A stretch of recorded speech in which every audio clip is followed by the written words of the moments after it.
BBN is brought to you by Shapland Real Estate, State Farm, Norder Supply Incorporated, Ag Management Services, Vogelmore Family Farms, White's Food Liner, Scott Community Foundation.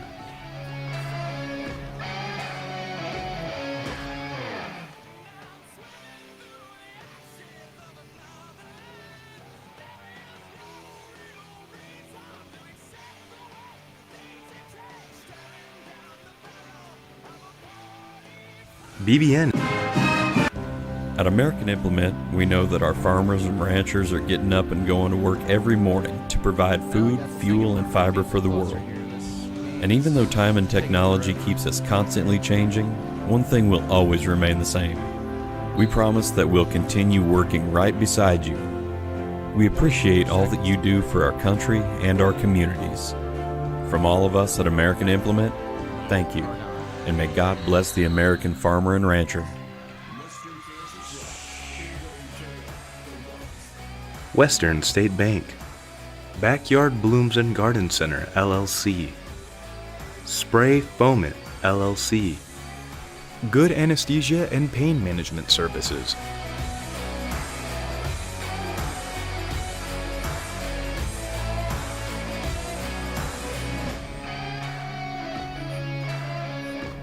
Hey, Adam. Yes. Sure. Are you? No, I'm not. I've lived here for about 15 or so years. Okay. I was just wondering. My family, my dad's side of the family is from there.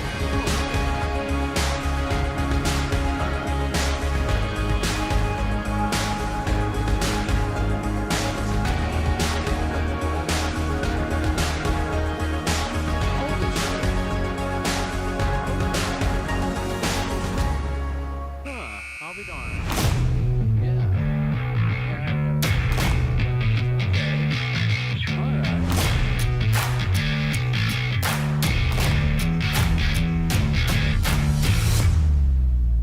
Huh?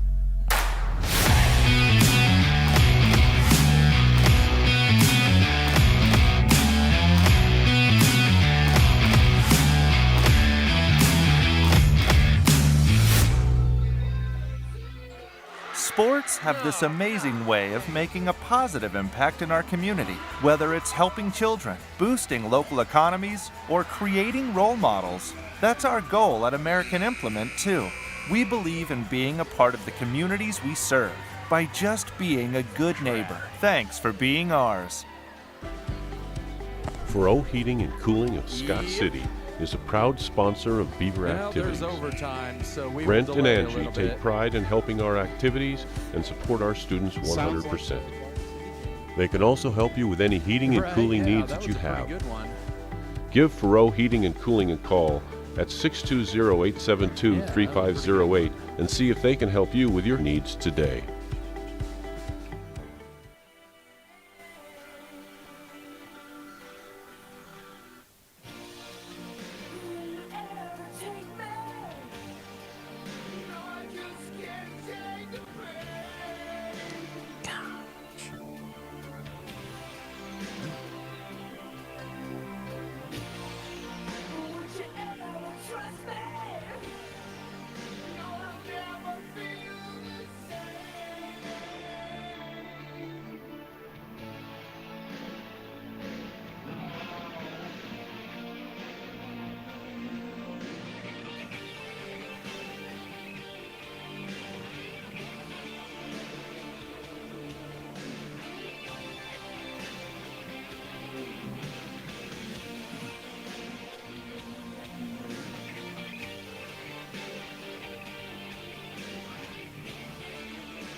Davey with you here from the Scott Community Events Center. Should be a couple of good games here. 3 teams are ranked right now in the KBCA polls that were released earlier today.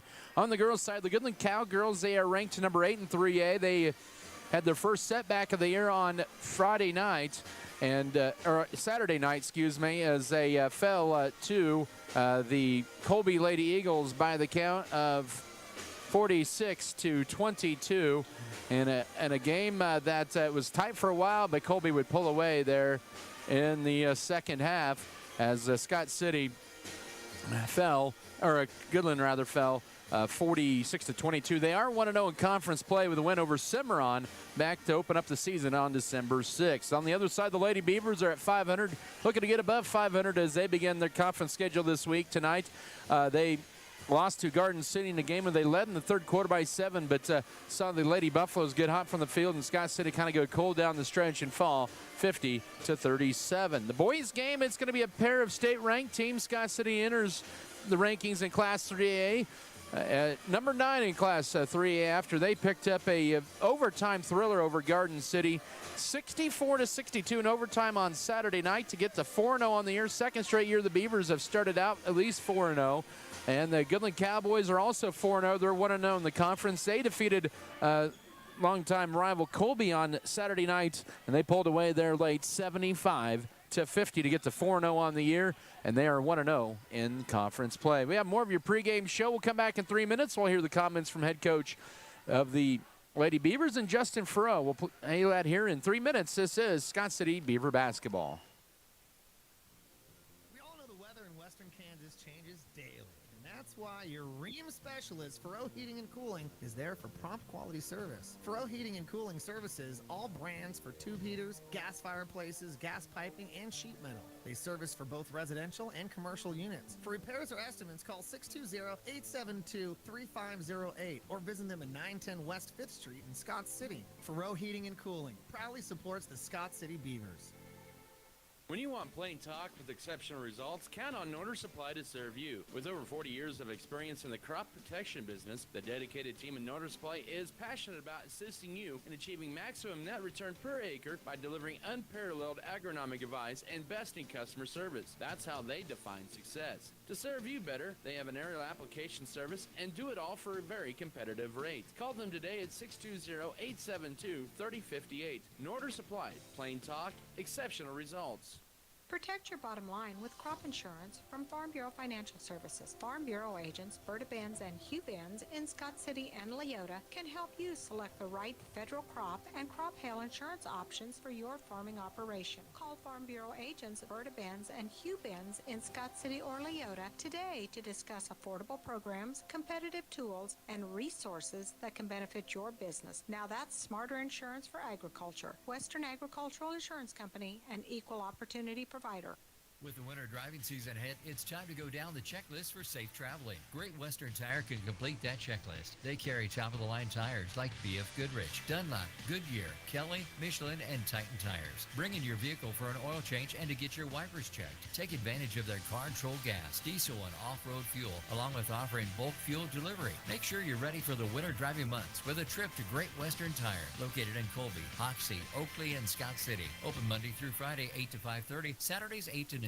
Fairley Feed Yard at Scott City takes pride in being part of Kansas's cattle feeding industry and is constantly aware of the specific needs of today's cattlemen. You can expect the best at Fairley Feed Yard, located 7 miles south and 6 miles west of Scott City. They believe in the importance of feed and ration preparation, health programs, death loss management, and overall handling of your feeder cattle. Fairley Feed Yard supports the area activities and youth of Western Kansas. Make Fairley Feed Yard your custom cattle feeder. That's Fairley Feed Yard of Scott City.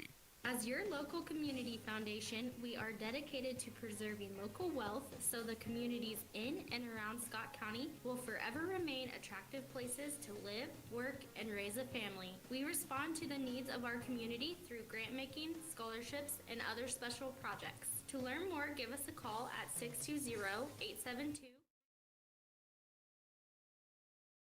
For exceptional service in real estate, put Stephanie Shapland at Shapland Real Estate to work for you. Property homework is what we do best at Shapland Real Estate. We put forth every effort to get results that move you. Our expertise in buying and selling residential, commercial, and agriculture property is built on the tradition of trust and thoroughness that you deserve. Chaplin Real Estate takes pride in our community and in cheering on our students in all that they do. Give Chaplin Real Estate a call or visit our website today. As your local community foundation, we are dedicated to preserving local wealth so the communities in and around Scott County will forever remain an attractive place to live, work, and raise a family. We respond to the needs of our community through grant making, scholarships, and other special projects. Visit us online at scottcf.org.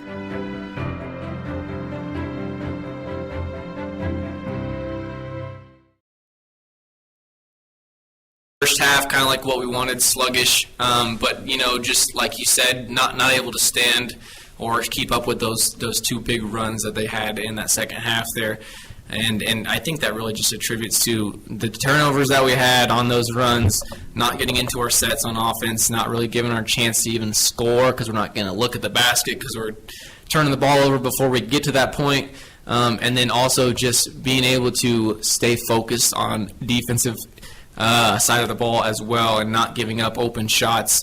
But, give credit to Garden. They did a real good job of getting downhill on us and forcing us to help in, which allowed for those kick-out threes and those wide-open shots. So we knew that in the first half they weren't falling for them. They were probably going to hit a little more in the second half, but we got to do a better job of responding to those runs, either getting some scores of our own or being able to have some leaders step up and communicate on the defensive end to stop or at least help the bleeding, with a couple forced turnovers or something along those lines. And, part of that in the second half, I think you were able to get to the free throw line a lot in the first half, but was part of it in the second half maybe not working it inside? Yeah, I think Garden also did a good job switching to a 2-3 zone. That kind of threw us out of whack for our offensive sets. We did a pretty good job getting inside and getting fouled in the first half, and that was kind of what led to our success in the first half. In the second half, they packed the paint a lot more, and just there was a lot of hands in there. So every time that we did get it inside there, I felt like there wasn't as many calls going our way in the second half, which is to be expected, and we have to adjust to that. But we got to be able to mentally respond to that as well. We can't let that frustrate us and throw us off our game plan. So we just had to understand that if that's going to happen, well, now we're going to have to kick it back out and let our guards attack and get downhill. Draw some fouls or try to find ways to get buckets through them as well. We can't just rely on being a one-dimensional team and forcing everything to go inside where we have to have multiple faces of our offense working for us. Once again, it is Coach Justin Fro here. Pregame tonight. Scott City takes on the Goodland Cowgirls in the opening of league competition here at Goodland. Kind of like you guys coming off a loss on Saturday night in their final day of their tournament. They lost to Colby pretty big. It was a close game throughout, but then Colby pulled away in that second half. But you take a look at Goodland, they lose a lot of pieces off their fourth-place team in the state a year ago, but this is still going to be a very defensive-minded team coming into town tonight. Yeah, Goodland's always very well coached. They're always ready to play. They have a great energy and effort that they put in each game that they play. We know there's going to be pressure. They're going to have a lot of different looks for us on the defensive end, and really it's going to come down to if we can handle that mentally and be able to attack their pressure and not sit back on our heels, and then also be able to figure out where we're supposed to be offensively so that way we don't get stuck in traps, early on and give them easy fast break points. They're very fundamentally sound and do everything really well, so it's really going to come down to our discipline. And I think if we can play our game, we'll be right there at the end to pull out a win, hopefully. They run, I know in years past they've had all the length in the world there with their height. They didn't have it as much last year, and I don't know if they'll have it as much this year, but they've always been very tough in a 1-3-1. And what can you do to kind of dissect and break through that mentally in that 1-3-1? Yeah, well, I don't know if it feels like they ever lose any length, but they are definitely very aggressive in that 1-3-1. They attack the dribble real well off the bounce there and force you into pressure on the sidelines and long skip passes, which usually turn into steals. But if we can just attack the gaps with our cutters mainly, hit open people, pass fakes to get people open, not just trying to throw overhands or through hands, and get less deflections, which will cause less turnovers for us. I think that's the biggest thing is, just settling in, being focused, and playing with some confidence and some poise, and being able to attack the zone and know that, with the 1-3-1, there is a lot of open spots, there's a lot of open gaps that we can get to. It's just if we can have the confidence to do that and be poised enough to finish through contact or over some length and then battle on the boards. Should be a good one here tonight for the league opener for Scott City as they take on the Goodland Cowgirls. Coach Justin Fro joining me here pregame. Thanks as always for the time, Coach, and good luck to you guys. All right, thanks, Adam. That was Scott City Lady Beaver coach Justin Fro. Your pregame interview brought to you by Farm Bureau Financial Services with you and Berta Benz and Scott City and Leota. More to come in your pregame show. We'll have a breakdown of the matchup. Also bringing starters, keys of the game, and the tip-off. After this timeout, this is Scott City Beaver basketball. Let's go 2 minutes.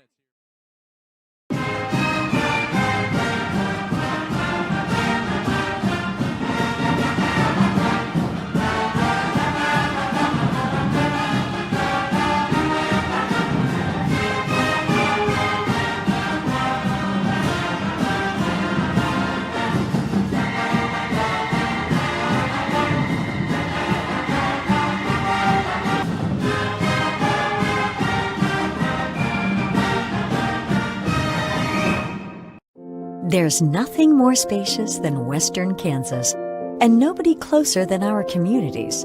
We are determined to keep our communities connected to schools, kids to teachers and parents. We believe a connected world is a better place.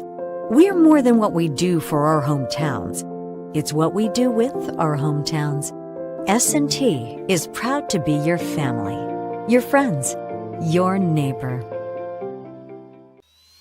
8 convenient elevator locations, a full-service petroleum department with 2 service stations, 5 automated card trolls and bulk oil and fuel delivery, and a full-service crop production department to serve all of your needs, including agronomy services, seed, chemical, fertilizer, and custom application. Contact the Scott Co-op and visit with our knowledgeable staff about how we can help in your farming operation.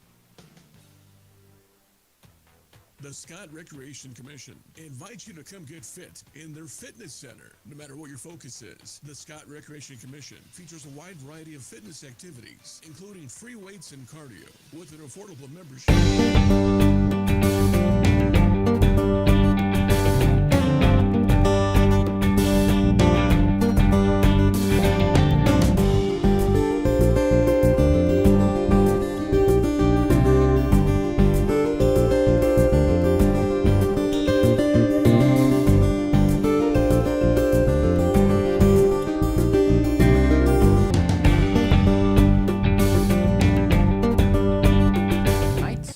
Riley and Anderson, your studio engineer, also with our good friends over on the Beaver Broadcasting Network. They're a little late getting going because of JV girls basketball going to overtime.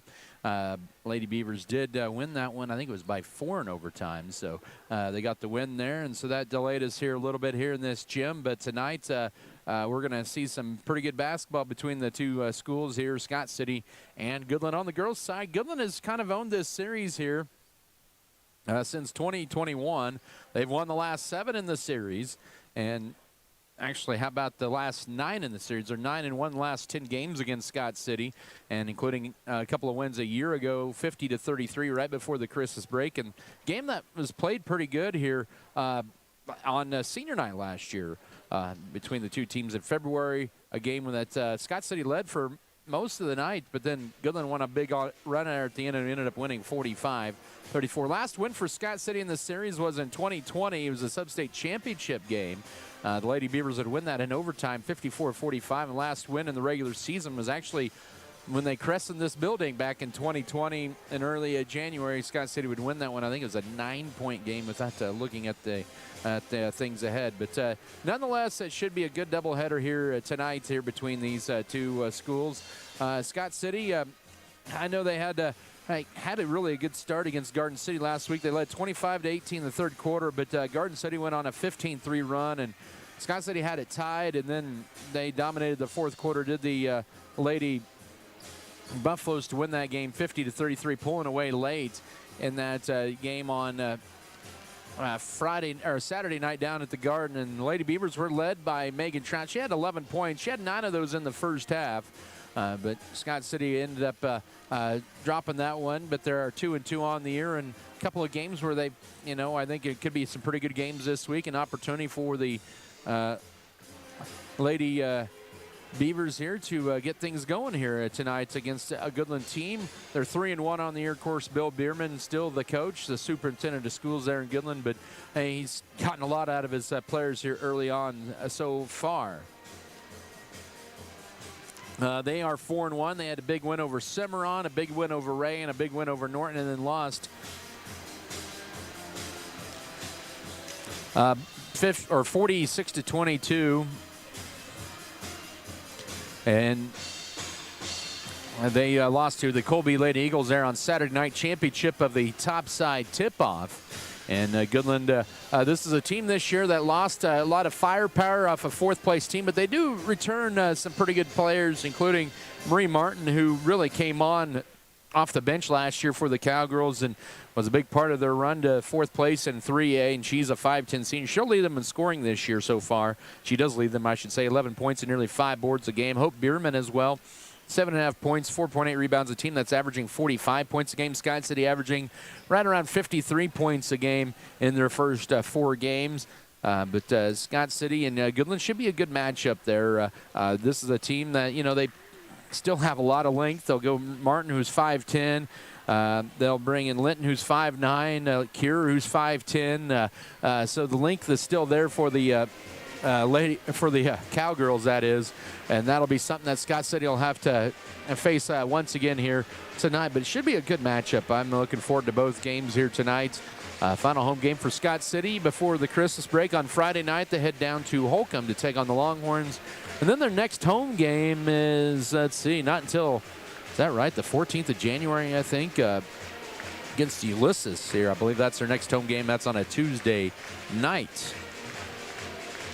And also for Goodland, they will have a good matchup with Hugoton on Friday night, and then they will host Holcomb right out of the Christmas break there on that Tuesday night, the 7th of January. Should have a good matchup here tonight, as I mentioned. Of course, the shot clock's back in play. The Great West Activity Conference adopted that last year for this year, and so every league school does have the shot clock, and it is, of course, optional this year. It's on a per-trial basis this year in state. It will not be used in postseason, but hopefully it does get used starting next year, and it's good to see the league get ahead of everybody else on that and really get that set up and get it to use this year. And what I've heard from coaches, they have really enjoyed using the shot clock here. But should have a fun game doubleheader tonight. Hope you're enjoying our pregame coverage as we're going to wrap that up. Coming up here, we're going to have starting lineups. We'll also have keys to the game and the opening tip here as we get you set for Scott City and Goodland. Since 1981, the Cowgirls do lead the series 41-30, and as I've mentioned, they've won 9 out of the last 10 ball games. We're going to step aside. Let's take a 2-minute break. We'll take a 2-minute break, come back with starting lineups. This is Scott City Beaver basketball.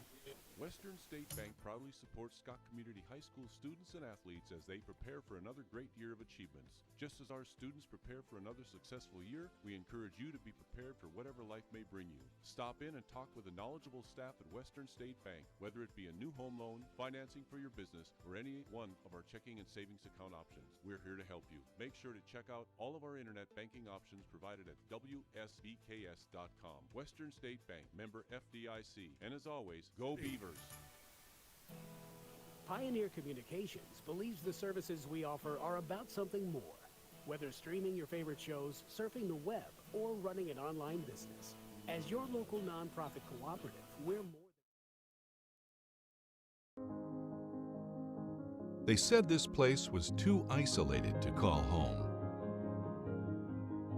They said it was too remote to build a community. And then one day, a farmer strung a copper wire from one fence post to another and changed everything. We didn't build the communities of Southwest Kansas. No, we just brought them together. We believe investing in our community is how we make a lasting impact. It's about more than just providing wireless services. We believe in rolling up our sleeves and working side by side with local organizations. Whether you're sharing cherished moments, staying updated on trends, or exploring your surroundings, we're there to keep you connected. Next Tech Wireless. We are Kansas.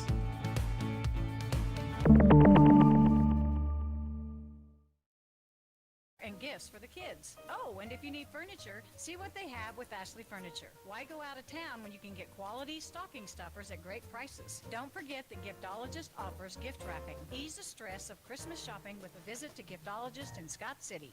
It's the season of togetherness, and whether your loved ones are near or far, United is here to keep you connected and help you save this holiday season. We'd love to earn your business. Sign up now and enjoy free activation plus 3 months of unlimited wireless service on us. Already part of the United family? We appreciate your loyalty and having... Should be good anytime here. When you choose United, you're supporting a locally owned cooperative, proudly connecting Southwest Kansas with coverage you can trust. Stop by a United store or visit getunited.com/radio to start saving today. Terms and conditions apply. See store for details. Starting lineups here tonight, presented by Security State Bank in Scott City and Leota here as we get you started here. The Goodland Cowgirls, coached by Bill Bierman in his 6th season, 106-40, assisted by Connie Livengood and Delaney Pollard. And they will start off Hope Bierman, a 5'7 junior, 7.5 points and nearly 5 rebounds a game. The 5'10 junior, Libby Kier, averages 4.5 points and nearly 3 rebounds per contest. Allie Kier, their cousins, a 5'5 junior, 1.6 points and just over 1 board a game. Lauren Linton, she has a 5'9 junior at 2.8 points and 2.3 rebounds. And Marie Martin, a 5'10 senior, 11 points and nearly 5 boards a game. Hope Bierman, Libby Kier, Allie Kier, Lauren Linton, and Marie Martin. For Scott City, coached by Justin Froh in his first season at 2-2, assisted by Tricia Good and Mac Fox. It'll be Kendall Gentry, the 5'5 senior at 5 points and 2 boards a game. Mackenzie Metzger, the 5'6 senior at 8 points. All right, Metzger, 8 points and 4.3 boards. Chris Irvin, the 5'5 junior at 6.8 points and 2.3 assists a game. Also, Avery Lewis, the 5'9 senior, 5.3 points and nearly 3 rebounds. And Megan Trout, the 5'10 senior, and 9.5 points and 4.5 boards. We're ready to get going here. We'll get your keys to the game here momentarily. The Cowgirls of Goodland are in their road black uniforms with the gold numbers and letters. Scott City in the home whites. Goodland wins the tap as we're underway. Your keys to the game, by the way, tonight are presented by State Farm agent Michael Trout. Scott City, I think the first key is they need to get to rebounding. Also, the second key is deny that backdoor cut that Goodland likes to use, and they almost use it there. Linton, or correction, that was Kira, missed the opening layup, and the rebound goes to Scott City's Kendall Gentry. First possession for the Lady Beavers. 25 seconds in, no score. Goodland in a man-to-man defense to start off. Kendall Gentry with the right side, looking for a cutter. One couple dribbles, she'll penetrate to left elbow. Now to Chris Irvin. She'll drive in, back her way in. Her left side layup is good as it rattles in for 2. Chris Irvin gives Scott City the early 2-0 advantage. We've played nearly a minute, and they get a steal. And right side, here's Irvin trying to bounce pass it in, trying to get it around Marie Martin, but she dribbled it out of bounds. One early turnover on the Cowgirls. Scott City with 35 to shoot, 7:12 to go first quarter, and an early 2-0 lead. Metzger to inbound it in. We'll throw it up top to Avery Lewis. Lewis will be guarded here by Linton tonight, and Linton will steal it, and then we're going to get a tie-up. It'll be Scott City's basketball on the possession arrows. That's Colby Johnson who made the call there, and him and his cousin, part of the officiating crew. Caden Johnson here as well here tonight. This recent graduates about 3 years ago from Holcomb, but they are going to school at Fort Hays, and so they're kind of a part of the crew that's in that area. Scott City with it. 1 minute into the game, leading 2-0. Goodland switching off their defense. Lewis up top to Irvin. Swinging around left side to Mackenzie Metzger, who holds it out high. Bounce pass back to Irvin.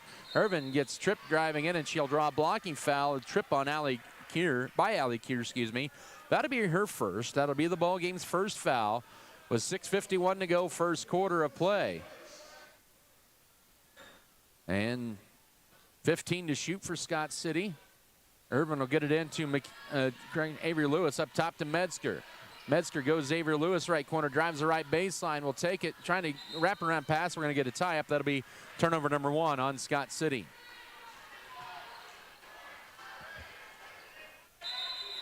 official timeout here. I think they need to reset the shot clock here. Oh, there they do. Okay, so there we go. That's the hold up here. 6:43 to go first quarter. 2-0 Scott City. Lady Beavers are going to apply some full court pressure here. And they almost get the steal, but now with it, we're going to get a hold on Scott City in the backcourt. That'll be team foul number 1 the Lady Beavers. That'll be on Chris Irvin, I believe, as it will be her first. That'll be Scott City's first foul of the period.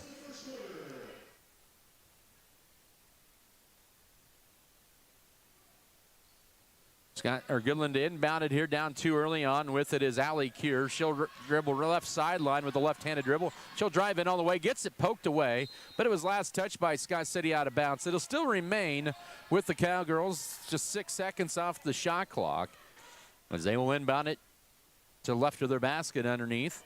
Martin to do the honors, the senior, the lone senior in the lineup, and it's intercepted by Mackenzie Metzger. Scott City with turnover number 2. Kendall Gentry flips it behind her to Avery Lewis, now up top to Metzger. Goodland goes back to man defense, and a 3 in the right corner, short, but ripped away by Megan Trout, and now Avery Lewis with it out high right. She'll penetrate, 10 to shoot. She'll drive in, hits the side of the backboard, and the rebound goes to Lauren Linton. We're nearly 2 minutes in, still 2-0 for Scott City. Martin left baseline, gets Metzger into the air, puts up the shot, hits the side of the backboard, gets her follow, no. Right there's Kier, and almost got a tie up, and now driving in, here's Linton, and we're tied at 2. Couple offensive boards allows Goodland to tie it up at 2. 5:50 to go first quarter. So Martin and here and then, Linton there with that basket. Two's your score, and Scott City's going to lose it out of bounds. That'll be their second turnover. We have official timeout here with 5:42 to go first quarter. I think we're having maybe some clock issues here. All right, there we go. All right, now we're back to action here. Matt Ziegler, the third official here for tonight's ball game. Mentioned Colby and Caden Johnson. Now inbound in goes to Marie Martin. They'll work it around left side up top here that'll be Allie Kier. Kier gets it stolen or loses it, and turnover number 3. And then teams will trade turnovers. It is Christmas season after all. The missed layup, no, for Hope Bierman, and the rebound into Scott City. Here's Irvin to take it across. And it's a hot potato out there, tied at 2. 5:20 to go first quarter, and Metzger fires up a left wing 3. No, but right in the hands of Libby Kier. 2-2 here, 5:10 to go first quarter. Up top with it is Linton, almost traveled with it, left wing to Marie Martin. Entry feed into Libby Kier. Goes over Trout, too strong, backside board. Kendall Gentry collects her second rebound of the game. Still stuck at 2, and it's a steal. Turnover number 4 on Scott City. Both teams coming off some turnover issues are going to get a tie-up, and that'll still be Goodland Cowgirl basketball. It's Piper Fox, the first to enter the game, and she will replace Mackenzie Metzger here with 4:49 to work first quarter. Scott City and Goodland tied up at 2. Lady Beavers got the first points. The Cowgirls scored about a minute ago, and got a whistle and a holding foul on Scott City. That'll be their second foul of the quarter. And that'll be on Piper Fox. That'll be her first. And so a new shot clock for the Cowgirls, tied at 2. 4:48 to go in the first period into Linton. Her shot too strong, and Trout collects board number 2. Both teams really struggling from the floor here in the first 3 minutes of this ball game, but turnovers have also been in a premium here for both sides. Scott City averages around 19 turnovers. Are coming off a season high 22 on Saturday night against Garden City. Fox, Trout has position, and we get a foul on Libby here. And that'll be her first, and that'll be team foul number 2 as Trout had her posted up pretty good underneath in the paint. We're down to 4:20.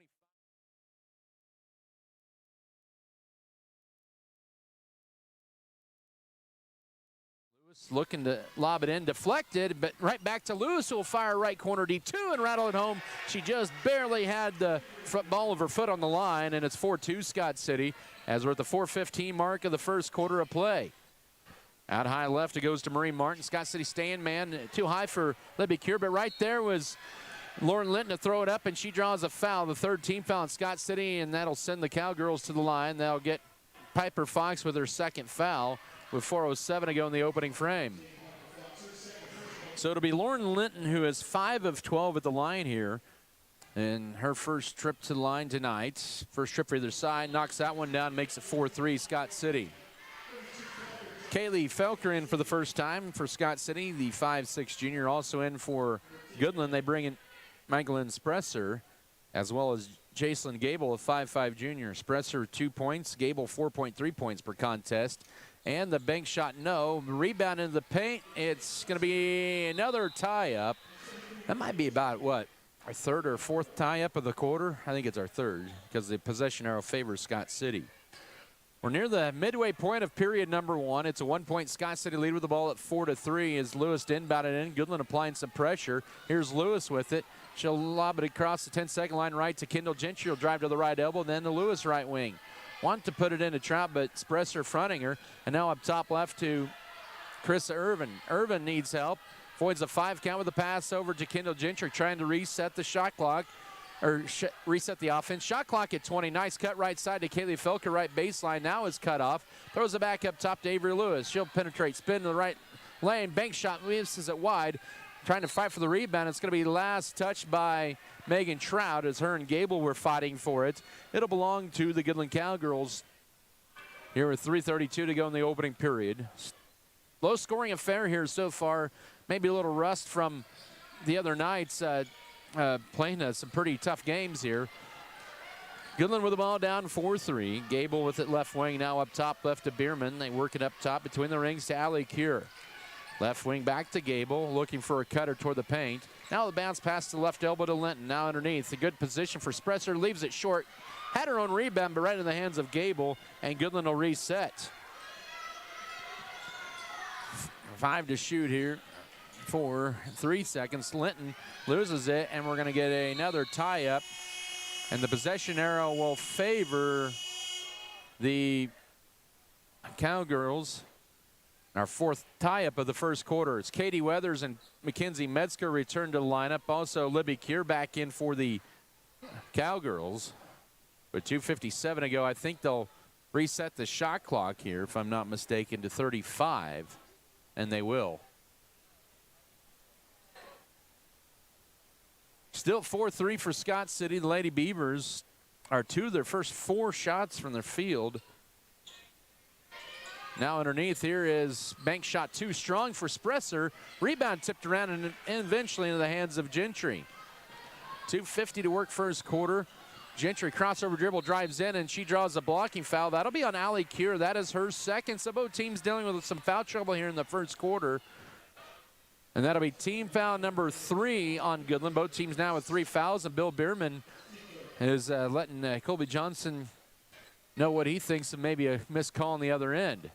Fresh 35. Chris Irvin trying to avoid the 5 count, and then that's going to be a push on Kier. That's going to be her 3rd foul. She tried to get it in to Kendall Gentry, did Irvin. So Kier might be sitting down a while, as Hope Bierman will come in for her. So Kier with 3 fouls. That's the final foul to give in the first quarter for Goodland, with 2:46 to go here in the first. Backside, here's Kaylee Felker, goes up. She is stuffed that time, and a late whistle and a foul, and that'll send Kaylee Felker to the line to shoot 2. She's been kind of one of those players that's got a lot of energy off the bench for Scott City, but that's partly her personality, and that's the 2nd foul on Libby Kier. And for Goodland in the first quarter, if your last name is Kier, you've got a foul, because that's 2 on Kier, Libby Kier, and 3 on Allie Kier. That's all 5 of Goodland's fouls. Kaylee Felker is 3 of 5 at the line, hits the free throw. Scott City's lead now 5-3 as Libby has to check out with 2:44 to go first period of play. Second free throw, that one off to the right, and the rebound to Spresser, and we're going to get a whistle and a tie-up, and it's going to stay on Scott City's end. As Coach Justin Froh will send 2 to check back in, Avery Lewis as well as Megan Trout. They'll replace Kendall Gentry and Chris Irvin. It's been about a 3 or 4 player rotation off the bench for Scott City this year. Lewis to inbound it in. We got official timeout here with 2:44 to work first quarter. That to stop it. And now the couple of the officials are going to talk things over. Basketball tonight is brought to you by Ag Management Services, American Implement, B&H Paving, Bartlett Grain, Beavertown FFL, Beef Belt, Burning Farms, Shells, Flowers and More, Circle, Sea Farms, Clint's Diesel Repair, Decal Bear, also Farm Bureau Financial Services, Human Berta Benz, Fairleigh Companies, and First National Bank. They're going to walk over to the scores table. Well, the two officials, Colby Johnson and Lance Ziegler, to talk things over. Just, I think, double-check maybe the possession arrows. I know they've been back and forth here in this first quarter. We almost have more jump balls than we do points on the board here in the first 5+ minutes of the first quarter. Last one belonged to Goodland. This one should belong to Scott City, I believe. Who knows? We may be one off along the way here as well. Been a lot of them. I think. Then you have Coach Bill Bierman coming over the scores table, as well as assistant coach Connie Livengood, who keeps the book at the table. And we're going to talk things over here. And now Colby Johnson, one of the officials, talking with Coach Bill Bierman, and Justin Fro's like, I want involved in this conversation. And now Colby will come over and talk to Coach Furrow about it. With 2:44 to go first quarter. Been a game, not a lot of flow here in this opening period. And I don't know if it was a book issue. I did see a technical foul assessed, I believe. So it might be a technical foul on Scott City. And maybe somebody wasn't in the scoring book. That's the only thing I could see there, as it's going to be a technical foul assessed to Scott City. That would be their fourth. That counts as a team foul.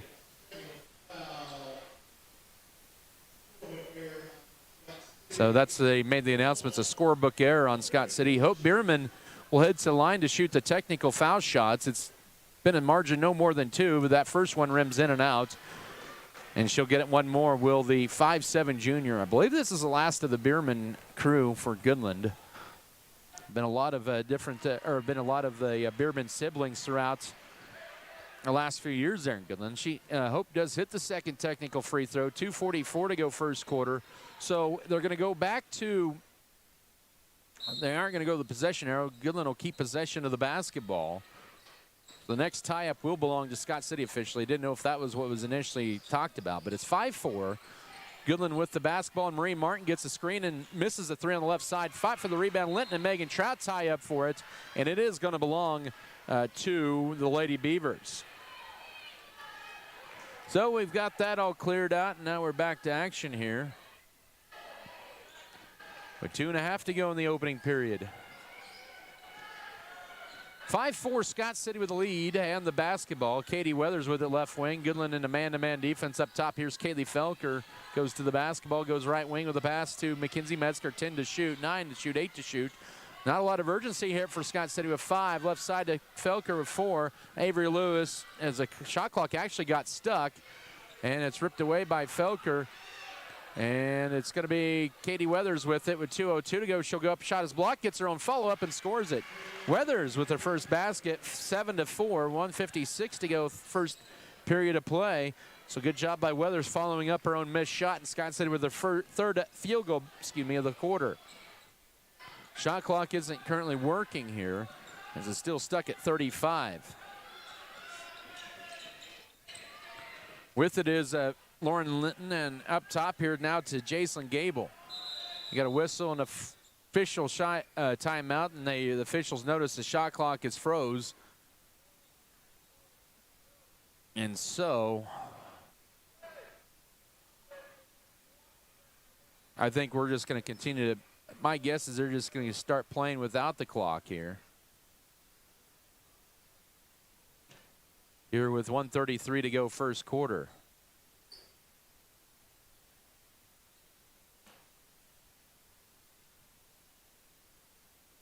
(7-4) is your score. Scott City with a 3-point lead. Goodland will have the basketball. Officials are going to talk things over here. They're probably, I think probably be about 20 or 21 on the shot clock if they did run it down there. So been a long moving first quarter here. Both teams are right now Goodland with Scott City with 14 fouls, Goodland with 5 team fouls. And now they're going to let everybody know probably no shot clock or for the time being. It will be Goodland basketball. Scott City does get some subs in. Kendall Gentry and also Chris Irvin re-enter. Katie Weathers and Kaylee Felk will exit. So they're going to be back to action with 1:33 to go first quarter. 7-4 for Scott City. Goodland with the basketball. Hope Bierman out high. Backdoor, nice cut. Linton will lay it up, and she'll have her 5th point of the quarter. It's now 7-6, 1:26 to go in the first period of play. Mackenzie Metzger bounce pass up top. Here's Kendall Gentry. Gentry will drive now out high. It goes to Metzger. She gets bumped. Bounce pass here's Irvin. Drives right side into the corner to Avery Lewis. Spots up for the 3. Short rebound. Fight for it underneath. It'll be Scott City basketball on the possession arrow with 68 first quarter seconds. Or correction, it'll be Goodland basketball with 68 first quarter seconds remaining. 7-6, Scott City lead Goodland with the basketball. They have not led. We're tied once at 2-2. Goodland with it in the backcourt. Here's Hope Bierman. Bounce pass back. It goes to Spresser. And now final minute to Martin over the right side out high. She's into the front court. 55 seconds. Hands it off now to Hope Bierman. Bierman guarded by Gentry. Goes left side with a pass over to Jacelyn Gable. Gable holds it guarded by Metzger. Back up top it goes to Martin. 44 to work first quarter. With it now is Michael Spresser. Now they go to Gable. Gable almost gets it stripped up top, and then we're going to get a reach-in foul on Mackenzie Metzger. That'll be her first, and that'll send Goodland to the line with 35.6 to go here in the first quarter. That'll be Gable who will head to the line. She is the perfect 1-for-1 this year at the line. Goodland already has attempted 4 free throws. They are 2 of 4. Scott City is 1 of 2. Free throw, we're tied for the second time at 7. 35.6 to go in the opening frame.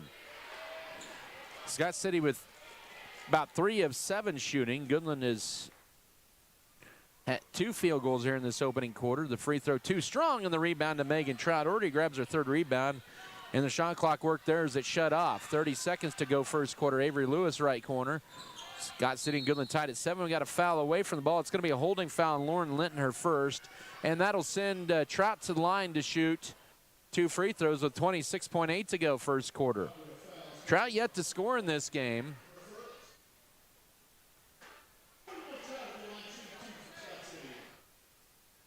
Trout on the year, 57%, 12 of 21.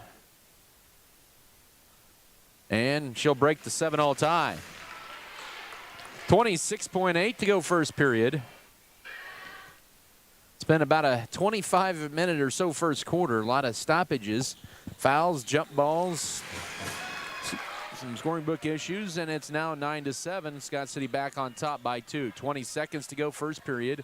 Left side, it goes over to Jacelyn Gable. Gable guarded by Metzger. A screen up top for Martin. Turns down the 3, pulls it back out. 15 to work first quarter. 2 points, Scott City leading. Good backdoor feed right there, but Gable unable to catch it, and the Cowgirls have turnover number 4 with 9.2 to go first quarter. Scott City's never trailed. They've led by no more than 3 here in this first period. As Goodland will apply full court pressure. And they'll get it into Kendall Gentry and then back to Mackenzie Metzger, almost on the baseline. 5 seconds, a 4, and then Kendall Gentry just barely got it across half court with 2, with 1, and the Beavers won't get a shot off in time, and that closes out the first quarter. 9-7 Scott City lead after 1. We'll come back in a minute for the second quarter of play. This is Scott City Beaver basketball.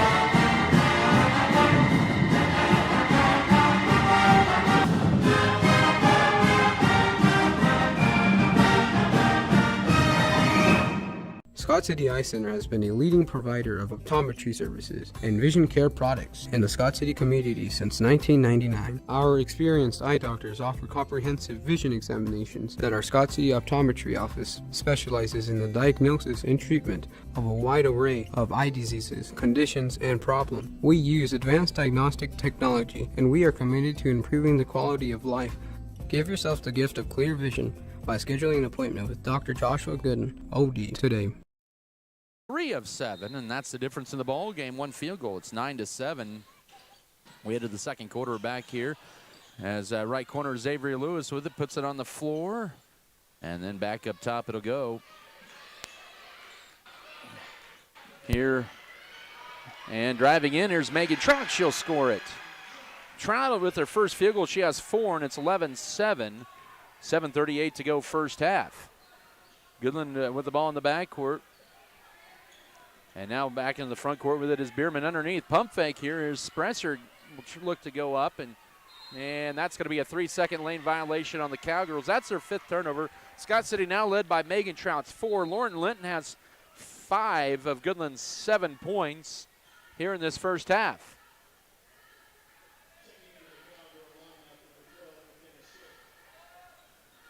11-7 Scott City lead early second quarter. 7:25 to go. Into the front court here is Kendall Gentry. Goes over to Mackenzie Metzger, left corner, driving in. Cut off is Chris Irvin. Now finds Trapp at the low pass. And we're going to get a tie-up, and that'll be Scott City's 5th turnover of the half. Make it, their 5th turnover. With 7:13 to go first half of play.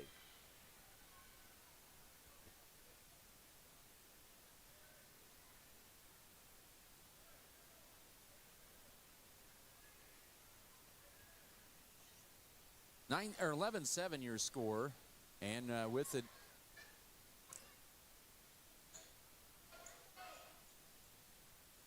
And up top now it is Marie Martin. We apologize, having a little technical issues here. But anyways, Goodland with the ball up or down 4, 6:50 to go first half. With it here is Bierman driving in, floats one up, leaves it short, and the rebound goes to Mackenzie Metzger for Scott City. Here come the Lady Beavers down the court, up 4 early second quarter. It was 9-7 after 1. It's 11-7 now. 6:35 to go first half of play. With it, shot up, no, that time for Trout. And the rebound here is Goodland. Marie Martin racing back the other way here. She'll lose it and tip it, avoid a traveling call. And now up top with it is Hope Bierman, and a whistle and a foul. That'll be a foul on Scott City. That'll be their first of the second quarter. I believe that'll be on Kendall Gentry, and that'll be her first. Nope. Yep, it is on Gentry. As Katie Weathers and Felker check back in for Scott City. In for the first time is Jaylee Quain. She is a 5'3" junior who has averaged 3 points so far in limited minutes this year for the Cowgirls. Almost stolen away, and it is by Kendall Gentry. Turnover number 6. Gentry goes on the left side. Her layup is good, and Scott City with a 13-7 lead with 6:12 to go first half. Goodland in their 6th turnover. Lady Beavers get Gentry the first basket of the night. Trap in the backcourt by Lady Beavers. Quain will pass it across the 10-second line. Almost stepping on the half-court stripe was Linton. And now here's Marie Martin driving in. Her pull-up jumper, a little strong, but the backside board by Quain. And then we're going to get a whistle and a tie-up, and that'll be Scott City's ball on the possession arrow with 5:51 to go first half. We're here on KWKR.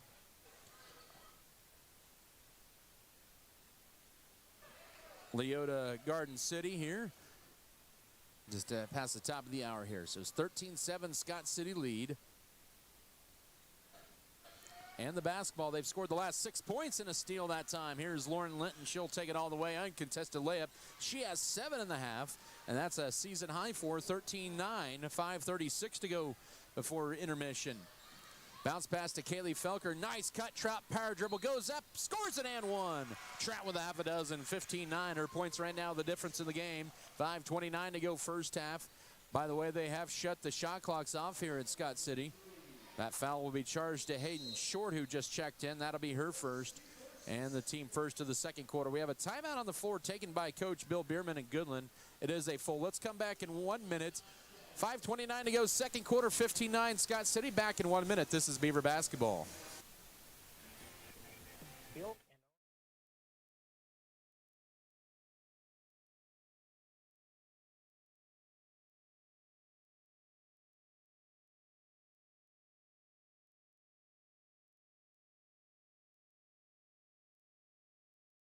Scott City Eye Center has been a leading provider of optometry services and vision care products in the Scott City community since 1999. Our experienced eye doctors offer comprehensive vision examinations that our Scott City Optometry office specializes in the diagnosis and treatment of a wide array of eye diseases, conditions, and problems. We use advanced diagnostic technology, and we are committed to improving the quality of life.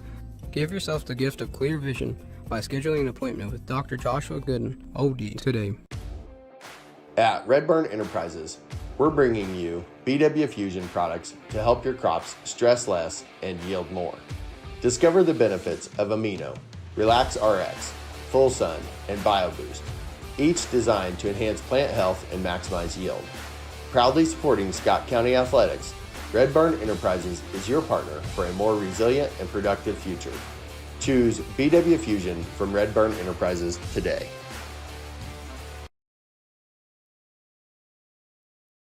(15-9) lead with the ball. 5:22 to go. First half out of the Goodland timeout. Gentry into Trout, the quadruple team. Now Kendall Gentry will fire a straightaway triple, leaves it short and got a whistle, and that'll be a foul, I believe, on Megan Trout, fighting for position underneath, and that'll be Trout's first, the team's second of the period. Scott City with their largest lead of the night.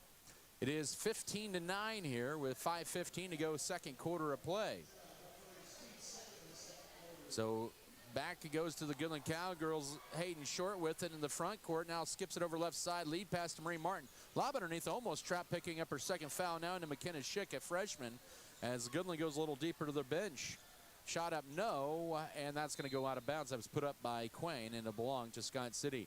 But Goodland is right now had some foul trouble with Allie Keir, who's on the bench with 3 fouls. She picked up her third foul with 2:46 to go first quarter, and also Libby Keir on the bench with 2 fouls as Goodland now opens up a 1-3-1, and there's a foul out high, and that's going to be second foul on Lauren Linton, and the team's second of the quarter here. And that comes with 4:49 to go first half of play as Spresser's going to return to the lineup. Goodland now will get out of that 1-3-1 and go to a 2-3 look. Inbound into Kaylee Felker, holds it up top. Kendall Gentry drives the foul line, then right side to Felker up top. Chris Urban fires the triple, and that one rimming around the world a couple of times and going down. Chris Urban with her 5th 3 of the year. She has 5, and it's 18-9. 4:34 to go first half, and Scott City with their largest lead on a 9-2 run to begin this second quarter.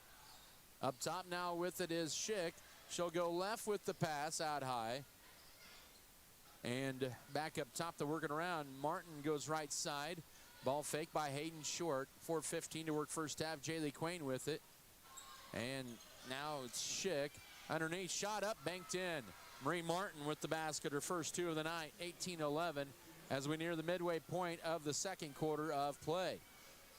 Scott City with the ball up top. That broke a little bit of a run for the Lady Beavers. Irvin will drive right baseline. She'll take it to the rack. Her shot is blocked, and by Spresser that time, and the rebound went to Quain.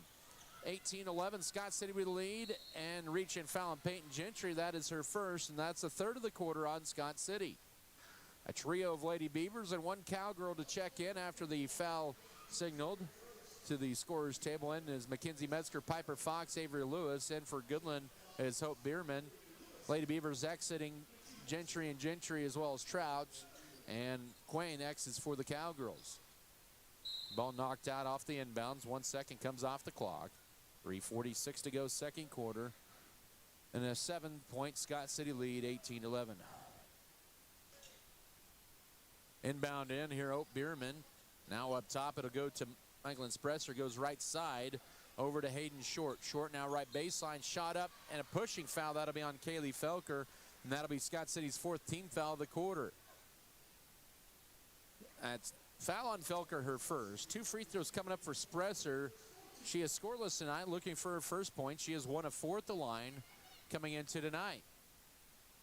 And misses the front end of 2 charity tosses. 3:39 to go second quarter. Hasn't been a lot of flow to this game either side here in this first half, as that one rattling in and out. Goodland is struggling from the line as Chris Irvin grabs the board for Scott City, grabs her second rebound of the half.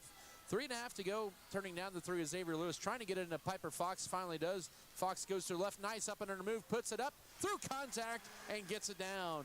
Fox, our first basket, 20-11. 3:21 to go first half of play, and a good step through that time by Fox on the right block. Her first basket. Schick goes right side. Entry pass is kicked that time by Metzger. As Goodland will bring back in Jacelyn Gable to line up here with 3:11 to go first half. So once again, the shot clock not in use. It's having some mechanical issues. And so they've just shut it off right now here in Scott City. Almost, intercepted by Metzger's. Kind of a little frustrated with herself. There's like, I could have had a clean steal. But instead it goes out of bounds. One more second ticks off the clock. Colby Johnson saying, come on over here. Hope you got to inbound where I point to. And now she finally heads on over there. We'll get it into the right corner here to Spretzer. Now screen, driving in. Bierman almost walked with it. Now rips it through, and there's a three on the way. That's going to be short. And Kaylee Felker will let it go out of bounds. That's put up by Hayden Short. With 2:59 to go second quarter. Scott City lead of 9 here. It's a 20-11. They're on an 11-4 run here in the second period. Goodland 3 of 8 at the line. Scott City 3 of 5. And a whistle, and Scott City loses it out of bounds. That'll be their 8th, make that 7th turnover. I was right the first time, 8th turnover of the half. Goodland has committed 7 turnovers. 2:48 to go, second quarter of play. Up top, Hope Bierman trying to hand it off, stripped out of there by Lewis. It'll trickle out of bounds near half court. It'll still stay Cowgirl ball.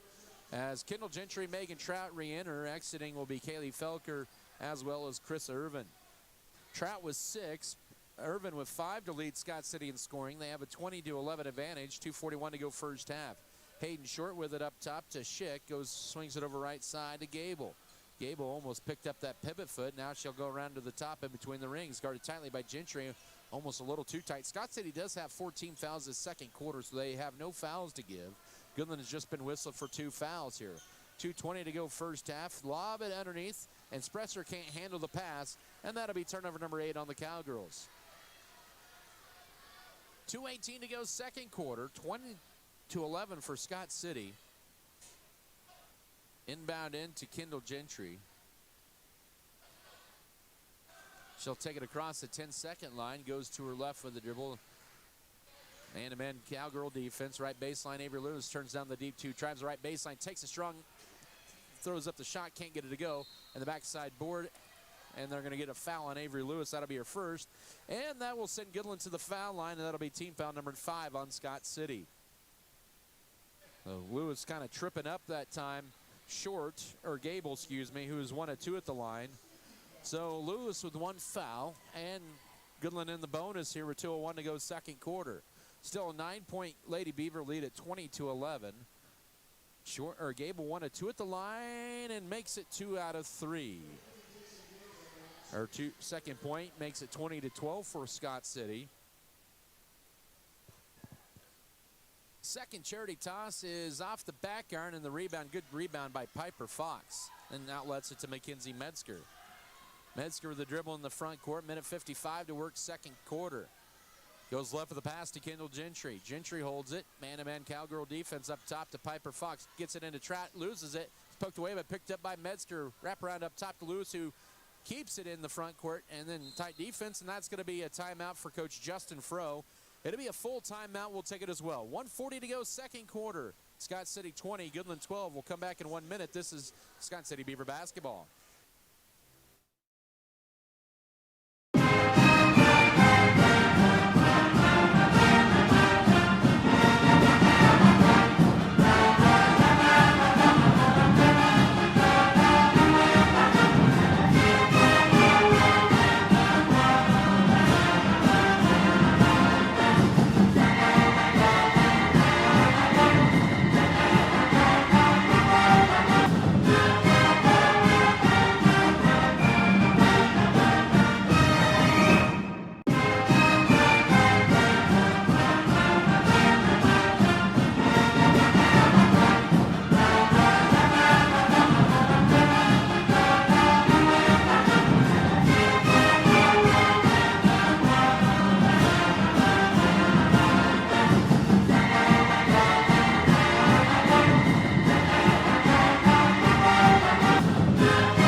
20-12 for Scott City. They have the ball out of their timeout here with a minute 40 to go first half as we're back to action here.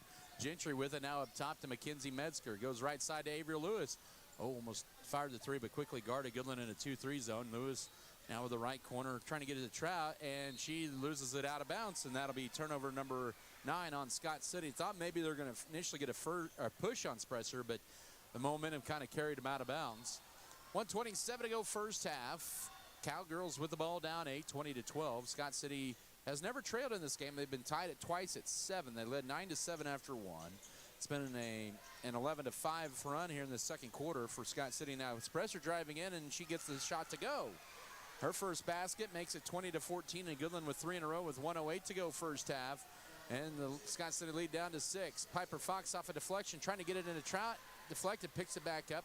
Now up top to Kendall Gentry with 58 seconds. Gentry weaves her way through, flips it over to Mackenzie Metzger. Backside Fox puts it up off the glass. Assists Mackenzie Metzger.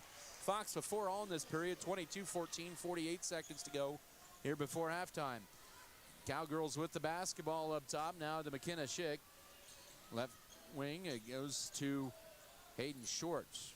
Up top right to Hope Bierman. Now cutting in the paint. Spresser uses upper dribble. Goes left with the pass to Jason Gable. 30 seconds to work first half. 8 points, Scott City lead. Goodland ball trying to get the backdoor cut. Couldn't get it. Spresser will drive in, loses it, but picked up, though. Right place, right time for Hayden Short. Now back up top to Gable with 18 to work first half. Now the backdoor cut is going to work, but it's too strong off the glass. Rebound, no, for Schick. And ticked out high. Here's Scott City with a Megan Trout's going to race it across with 8. She'll drive in, goes up, and scores it on the right side as she goes coast to coast. 24-14 with 2 seconds, 1 second. The three-quarters court heave. Will Short, and that's halftime. Scott City will take a 24-14 lead over the Goodland Cowgirls here at the break. We're going to step aside for a 3-minute timeout and come back with their halftime show, bring you stats and more. This is Scott City Beaver basketball. BBN is brought to you by Lone Tree Farms, J&R, Next Tech Wireless, Pioneer Communications, S&T, Scott County Hospital, Scott Co-op, Security State Bank.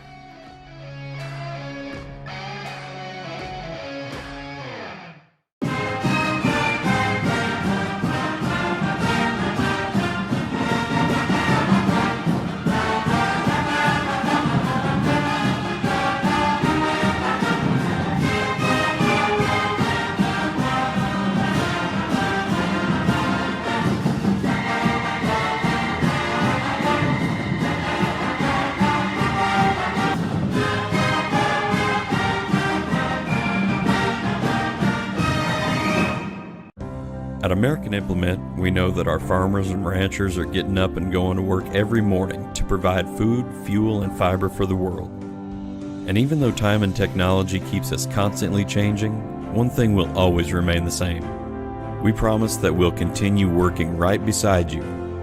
We appreciate all that you do for our country and our communities. From all of us at American Implement, thank you, and may God bless the American farmer and rancher. Western State Bank, Backyard Blooms and Garden Center, LLC, Spray Foamit, LLC, Good Anesthesia and Pain Management Services.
All right, your halftime show is once again presented here by Precision Ag and Seed. Adam Kadavy with you here, and Rylan Anderson, your studio engineer. It's halftime here at Scott City. 24-14, Lady Beavers on top here over the Goodland Cowgirls. A game where Scott City has not trailed in the first half. They took a 9-7 lead after one, a 15-7 run in the second quarter, and lead it here at the break by 10, 24-14. As we take a look at some of the first half stats here, first we'll take a look at the scoring stats here. First for Goodland unofficially leading the way. It was 7 points for Lauren Linton unofficially here. After that, 2 each for Spresser, Marie Martin, and Jason Gable, both her free throws coming from the foul line. And 1 point in the first half from Hope Bierman. Goodland in that first half of that 8 fouls, 3 steals. They ended up with about 8 rebounds, 5 defensive, and 3 offensive unofficially. For Scott City, they were led in that first half. 6 from Megan Trout, 5 from Chris Irvin, Kendall Gentry, Avery Lewis each with a basket, as well as Katie Weathers, and 1 from Kaylee Felker, excuse me. For Scott City, they ended up with about 9 turnovers in that first half. They had 3 steals. They did have 9 defensive rebounds, 3 offensive boards for a total of 12 first half rebounds and a total of 10 fouls. Goodland ended up at 8 fouls in the first half, as they were called for 2 fouls in that second quarter after having 6 in the opening period. We'll take a 3-minute break. We'll come back with the rest of your first half stats. Scott City with a 10-point lead in the break on the girls' side. Back in 3 minutes, this is Scott City Beaver basketball. Proudly supporting the Scott City Beavers on KSKL Mix 94.5 is Weathers Land and Livestock. They wish the Scott City Beavers the best of luck during the 2024-2025 season. Hard work, dedication, and persistence are the keys to success for a great season in athletics, activities, and even in the classroom. Proudly supporting the Scott City Beavers on Mix 94.5 is Weathers Land and Livestock. Good luck, Scott City Beavers, from Weathers Land and Livestock. Miller Veterinary Clinic in Scott City loves to take care of your large or small animals as much as you love caring for them. Doctors Callista Miller, Stacy Rogers, Ellie Minix, and staff provide quality and compassionate care for your pet's health. They invite you to bring your animals in for checkups to keep their health in top shape. Miller Veterinary Clinic is also a full-service clinic and offers quality care with a boarding and grooming facility. Animal health supplies and foods are also available. Miller Veterinary Clinic, South Highway 83 in Scott City, where they have compassionate care for all of God's creatures. Is stress making you feel down and not your normal self? It's time to relax, rejuvenate, and enjoy life. And you can feel refreshed with a trip to Elevate You. Elevate You is a medical spa that offers a relaxing and rejuvenating environment with services you can't find locally. They offer several services, including IV therapy, compression therapy, hormone optimization, aesthetics, and weight loss solutions. Elevate yourself and set up an appointment today with Elevate You, located at 105 West 11th Street, Suite A in Scott City. Call 872-7675 or find them online at elevateyoumedSpa.com.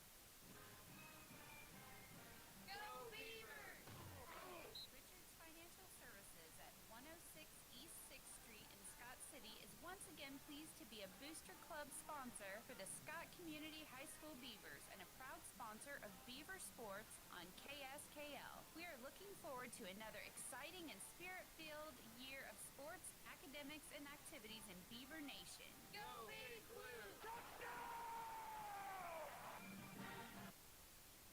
Hi, this is Western State Bank President Tyler Whittam, and I'd like to personally welcome Elisa Ruda to our Garden City mortgage lending team. Elisa comes to us with several years of mortgage industry experience, and we know our home loan customers will be in excellent hands. I'm thrilled to be in a position where I get to help finance one of the most important purchases of many people's lives. When you're ready to purchase a home, refinance, take out a home equity line of credit, or begin a build, come see me, Elisa Ruda, at Western State Bank in Garden City. Member FDIC, Equal Housing Lender.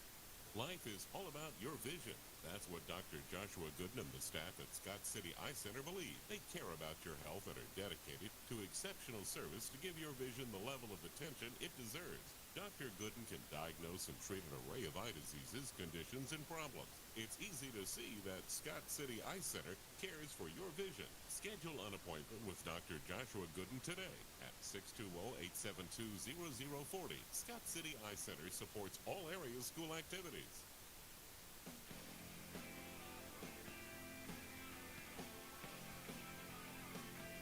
And we welcome you back here inside the Scott Community Event Center. Adam Cadavy with you here as we continue our halftime stats and wrap up our first half and get you set up for the second half. Scott City Lady Beavers with a 10-point lead over the Goodland Cowgirls by the tally of 24-14. For Goodland, they were unofficially 33% from the field in the first half, 5 of 15.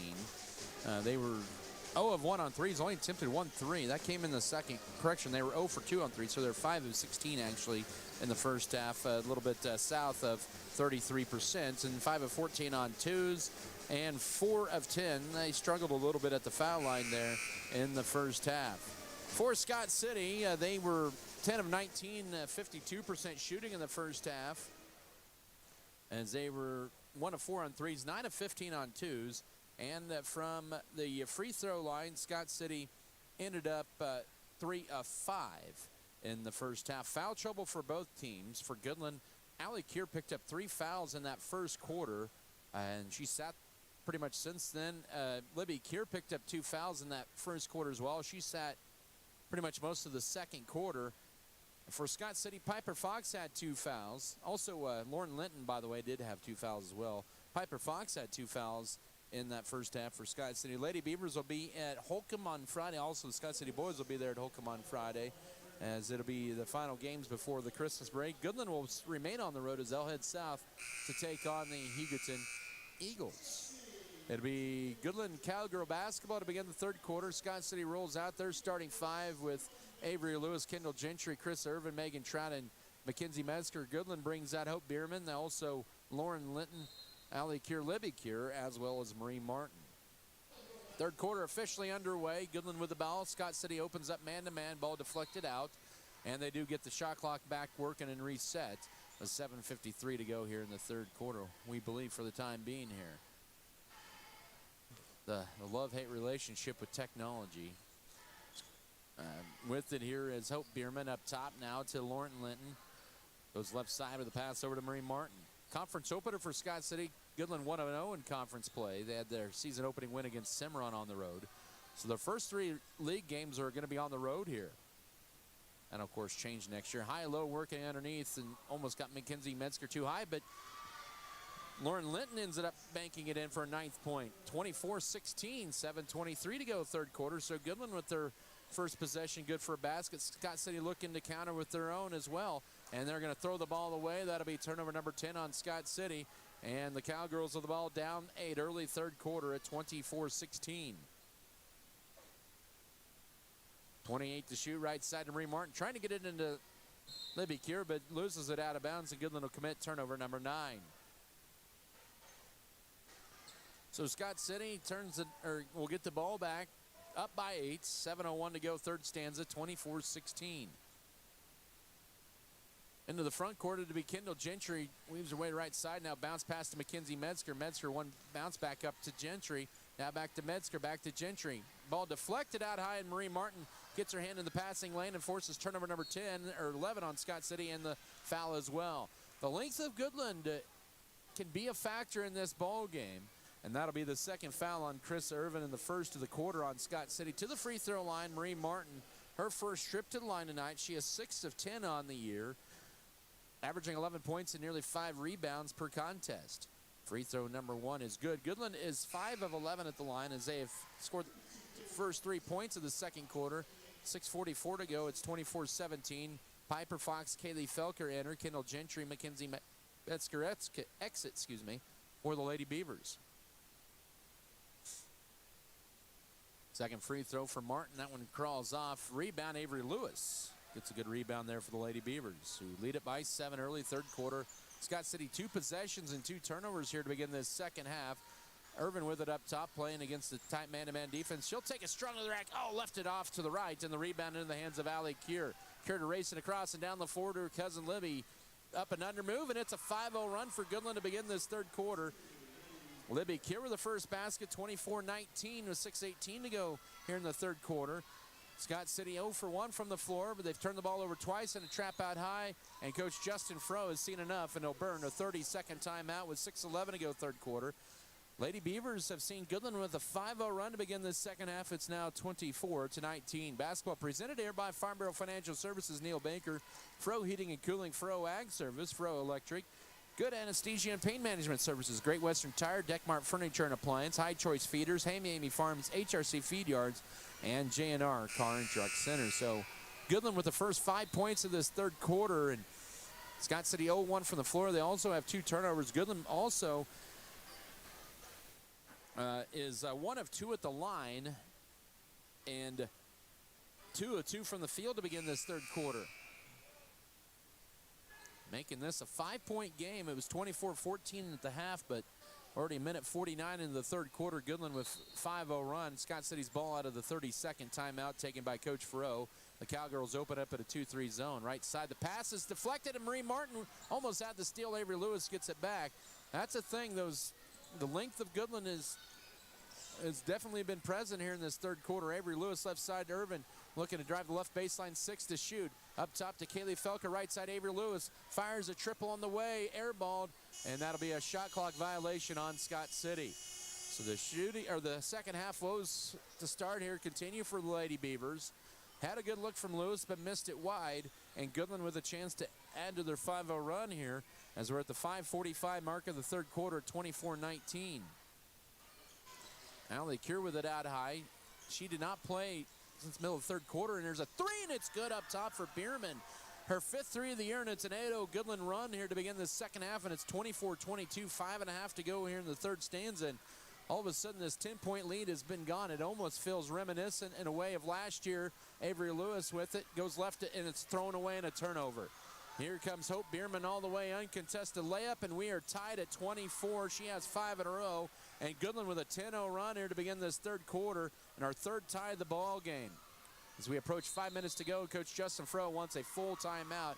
He has 2 left now. 5:05 to go third quarter. Goodland with a 10-0 run to tie it up at 24. We'll come back in a minute. This is Scott City basketball. Sports have this amazing way of making a positive impact in our community. Whether it's helping children, boosting local economies, or creating role models, that's our goal at American Implement, too. We believe in being a part of the communities we serve by just being a good neighbor. Thanks for being ours. Furrow Heating and Cooling of Scott City is a proud sponsor of Beaver activities. Brent and Angie take pride in helping our activities and support our students 100%. They can also help you with any heating and cooling needs that you have. Give Furrow Heating and Cooling a call at 620-872-3508 and see if they can help you with your needs today. And Goodland with a 10-0 run to begin this third quarter, and they have tied things up at 24. Scott City has committed 3 turnovers in this third quarter, and Goodland had got 5 from Hope Bierman already, and the Cowgirls have not missed a shot. They are a perfect 4 of 4 to begin this third quarter as Scott City will inbound it with 5:05 to go third period. A shot clock violation as well after a missed 3, or airball 3. Kendall Gentry with it. Scott City with 3 turnovers, 0 of 2 from the floor as well. Mackenzie Metzger with it, 15 to shoot, drives in up top to Gentry, goes left to Felker. Now deflected, picked up by Piper Fox, has to knock it off of the Cowgirl here in the corner with 10 to shoot. Goodland has battled back from a 24-14 halftime deficit to tie it up here at 24. 10 to shoot, Scott City will inbound it with Felker. Throw it up top to Mackenzie Metzger. Lady Beavers need to get a little bit more sense of urgency. They still have it up high. 6 to shoot, now 5 to shoot. Here's Metzger with 4, with 3. And now Scott City will not get a shot off in time. That's the 4th turnover in 6 possessions in this third quarter for Scott City, and they did not have a shot clock awareness there. And Goodland looking for the first lead of the night on the heels of a 10-0 run here. Ties it up at, or it's 24 all, 4.5 to go third period. Goodland with a basketball, Espresser. Now they'll get it into Kier at the right block, trying to go up and under, and high off the glass, and in and down and back home for Libby Kier. It's a 12-0 Goodland run in their first lead of the night with 4:18 to go third quarter at 26-24. Metzger with it, now needs help, finds the safety valve with Kendall Gentry. Now Kaylee Felker, or the pass from Gentry too late, already 5 turnovers and 7 possessions, but then Fox steals it. She'll go up and can't get the shot to go, and then goes up and she is fouled after her own rebound or own miss. And she'll have 2 free throws. If that's on Allie, nope, they're going to get that on Hope Bierman, her first, but that's Goodland's first team foul this third quarter. And Scott City down by 2 at the line with Piper Fox, who has 4 points tonight. It's a 12-0 Goodland run to begin this third quarter. They have not missed a shot. Scott City finally on the board here in the period, 26-25. Avery Lewis, Chris Irvin return to the lineup as Libby Kier and Hope Bierman exit for Goodland. Second free throw, Fox ties it up for the 4th time at 26 apiece. So maybe they'll settle things down a little bit for the Lady Beavers. I've seen Goodland score 12 in a row before those 2 free throws, and now Fox almost had a chance to steal from Linton, who keeps it. 20 to shoot, 3:45 to go third quarter. We're tied at 26. Allie Kier will drive into the right elbow, almost walked with it. Now up top here to Hayden Shorter's in the lineup. Right elbow to Spresser, drives in, cut off, needs help. 8 to shoot, and we're going to get a tie-up. Good job by Piper Fox after Spresser brought the ball up high, and Goodland will turn the ball over for the 10th time. Libby Kier returns for Michael Spresser for Goodland. 3:33 here in period 3. 26 for Scott City, 26 for Goodland here. Final home game for Scott City before the Christmas break. Kendall Gentry used up a dribble, now trapped out high, throws it away. And now we're going to get a tie, but that's still going to be Scott City's 15th turnover. They have 6 turnovers in this third quarter alone. Scott City reads it and throws it to the right person, but by the time they throw it to the right person that's been open, it's too late, and Goodland recovers on defense. And they're going to get a foul on Kendall Gentry with a push. That'll be her second, team foul number 2 in the second quarter. She was flanking Allie Kier pretty tight. There. 26 all, Scott City and Goodland. Goodland with the basketball, 3:21 to go third period.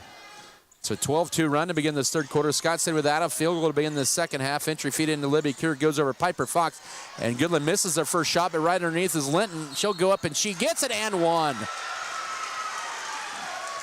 Linton with 11, and Goodland back on top 28-26 with 3:09 to go third quarter. And for a second straight week, it's the third quarters for Scott City as Kendall Gentry picks up back-to-back fouls. She now has 3. Scott City has 3 in the period. Goodland has 1, as in will be Katie Weathers and Megan Trout.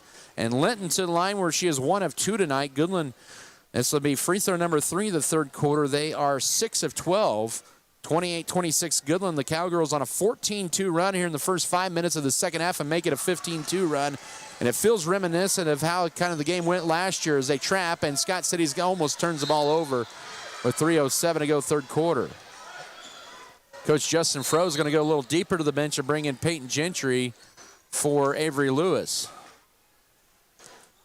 So Goodland has hung their hat on defense, and they're winning this third quarter. Their defense has led to their offense, and Scott City has had 6 turnovers in this third period. They trail by 3, their largest deficit of the game. Chris Irvin almost walked with it, may have gotten away with the walk, and now pass up top, and now we're going to get it stripped, still loose, and we're going to get a tie up in the paint. It'll still be Scott City's basketball with 20 to shoot.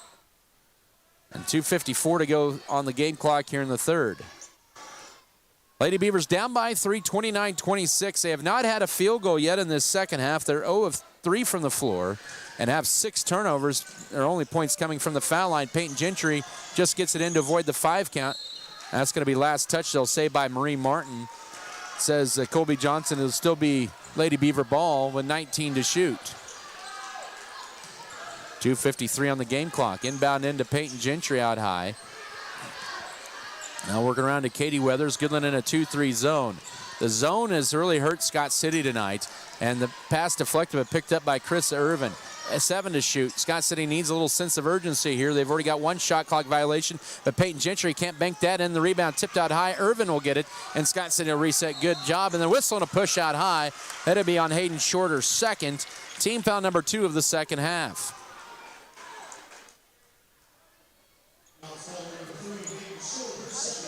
.231 to go third quarter.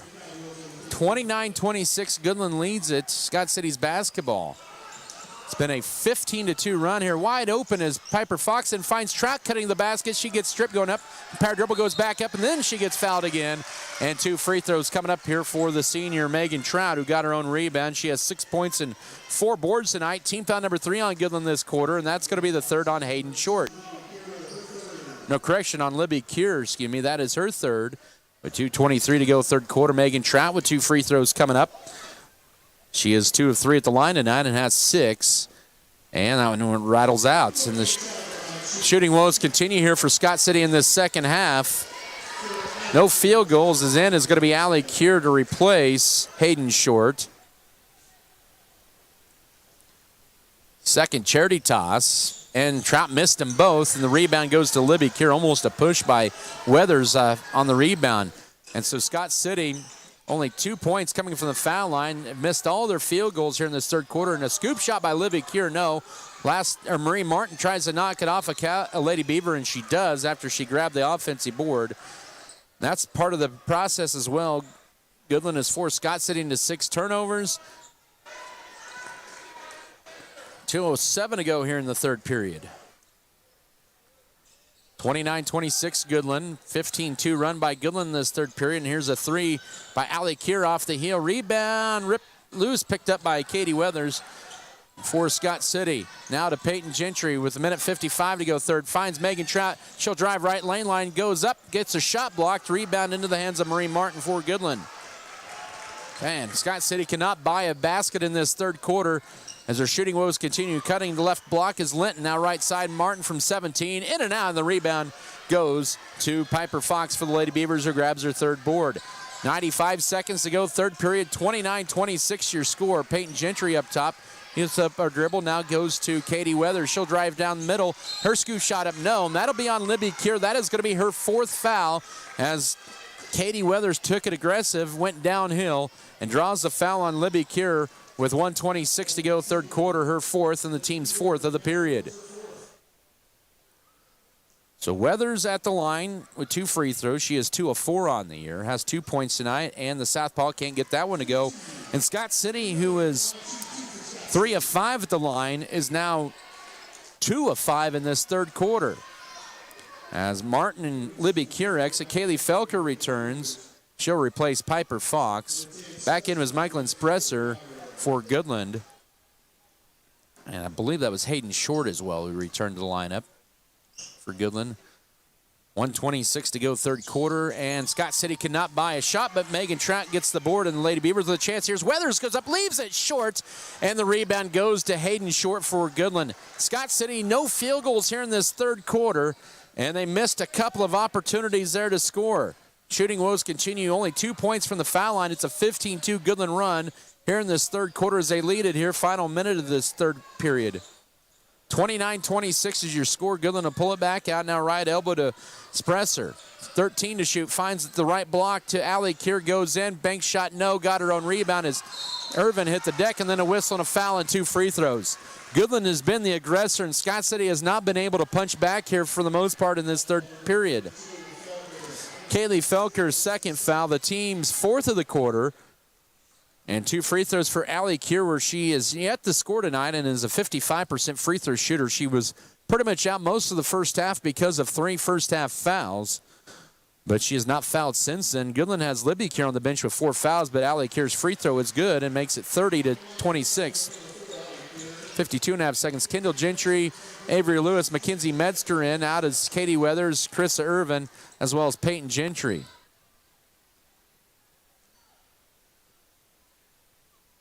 Second free throw bounces off, and the rebound, we're going to get a tie-up. It'll still be Goodland ball, and, man, Goodland has dominated this 3rd quarter in about every facet.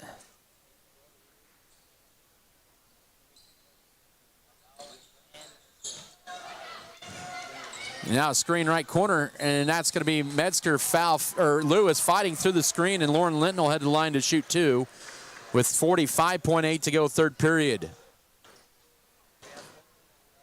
Lewis picks up her 2nd foul. Should be 2 free throws coming up, and should be Linton, the free throw shooter, and she'll head to the line. She leads Goodland tonight with 12 points. She is 2 of 3 at the line.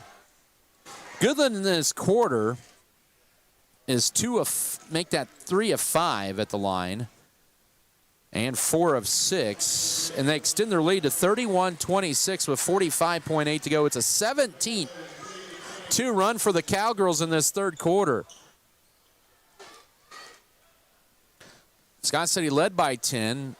Scott City is still without a field goal here. They haven't had a field goal in almost 8 minutes. The free throw misses. Avery Lewis can't grab the board. She'll get the ball in the tie-up with 44.2 to go in the period.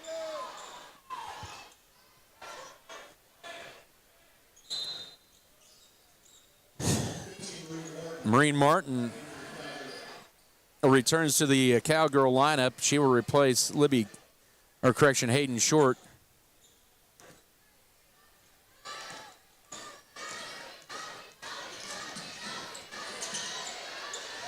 .35 seconds to go, third quarter into Avery Lewis trying to drive in, puts up the tough shot, no, but right to Trout. And finally, Scott City with a field goal in this third quarter. It took a while, but 8 points for Trout, 31-28, 23 seconds to go here in the third quarter. Shot clock is off.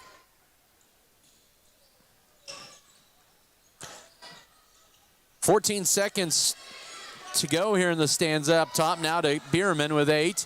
With 7, tight defense by Kaylee Felker with 6, with 5, almost a 5 count. And now with it is Quain with 3, with 2, with 1. Goodland will not get a shot off as the third quarter comes to an end. But Goodland outscores Scott City 17-4 in the third quarter. Lady Beavers hanging in here though. Despite the tough shooting, down 31-28 as we go to the fourth quarter. Back in a minute. This is Lady Beaver basketball. For exceptional service in real estate, put Stephanie Shapland at Shapland Real Estate to work for you. Property homework is what we do best at Shapland Real Estate. We put forth every effort to get results that move you. Our expertise in buying and selling residential, commercial, and agriculture property is built on the tradition of trust and thoroughness that you deserve. Shapland Real Estate takes pride in our community and in cheering on our students in all that they do. Give Shapland Real Estate a call or visit our website today. As your local community foundation, we are dedicated to preserving local wealth so the communities in and around Scott County will forever remain an attractive place to live, work, and raise a family. We respond to the needs of our community through grant making, scholarships, and other special projects. Visit us online at scottcf.org.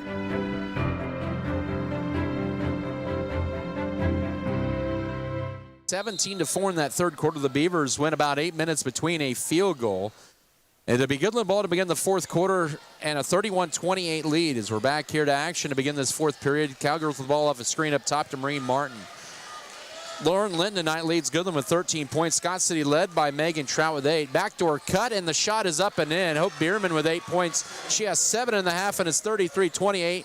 7:38 to go in the ball game, and Goodland has also started off pretty hot in this second half. Scott City only 1 field goal and 4 points. The length of Goodland's defense in the second half as they've turned it up on the defensive end. Now track cutting gets loose, and we're going to get a tie-up. It'll be Scott City's ball underneath with 15 to shoot. The length for Goodland has been a factor, especially in this second half. Scott City's not been able to adjust as well to the defense that Goodland has thrown out there. And Coach Bill Bierman, is going to burn a timeout. It's a 30-second timeout with 7:22 to go. Goodland is down to 3 timeouts remaining. Lady Beavers trailing by 5, 33-28. Basketball presented here by J. Andrew Trucking, JF Beaver Advertising, Jackson Legal Group, Lebanon Lawn and Tree, Low Tree Farms and Livestock, Metzger Appraisals and Metzger Family Farms, also Midwest Mixer, Miller Veterinary Clinic, Norder Supply, New Life Market, Perfect Auto Detailing, Plain Jans, and Platinum H Insurance. Goodland has won the last 9 in this series, or how about the last 8 in this series, and 9 in the last 10. Scott City trying to beat Goodland for the first time since 2020, but right now down by 5, but still a long ways to go when we're in the first minute of the fourth quarter with 7:22 to go. So out of that 30-second timeout, Scott City has 15 to shoot, down 33-28. It's been a 19-4 second half run for the Cowgirls. Kaylee Felker trying to get it in to avoid the 5 count. Ball knocked out by Goodland, 14 to shoot.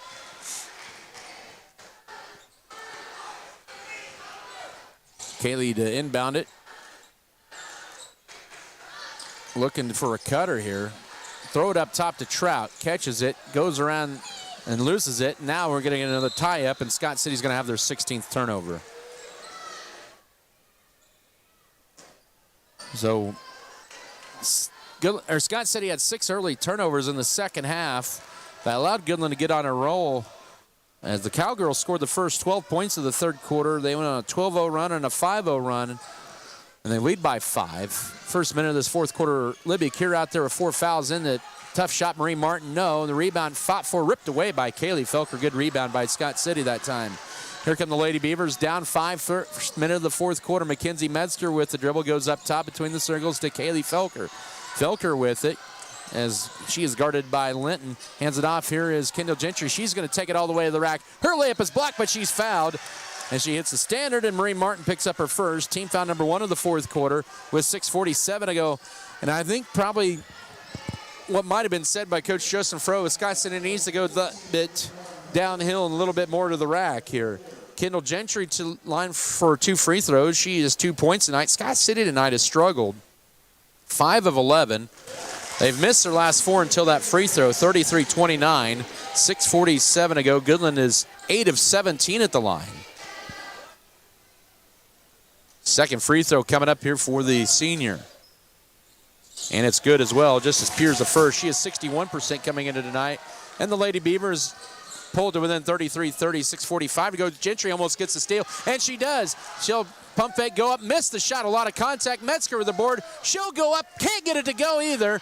A lot of contact underneath. They let it play through, and the rebound goes to Goodland. A missed couple opportunities that time for Scott City. Metzger still scoreless. Now that Goodland gets it to Libby Kier, and she'll almost lose it, but right in the hands now. Left wing 3 is up, and that is too strong. The rebound, Trout had it poked out of her hands, but in the hands of Kendall Gentry for the Lady Beavers. And a whistle, and they're going to call Kendall with carrying the basketball, and that's a 17 Scott City turnover.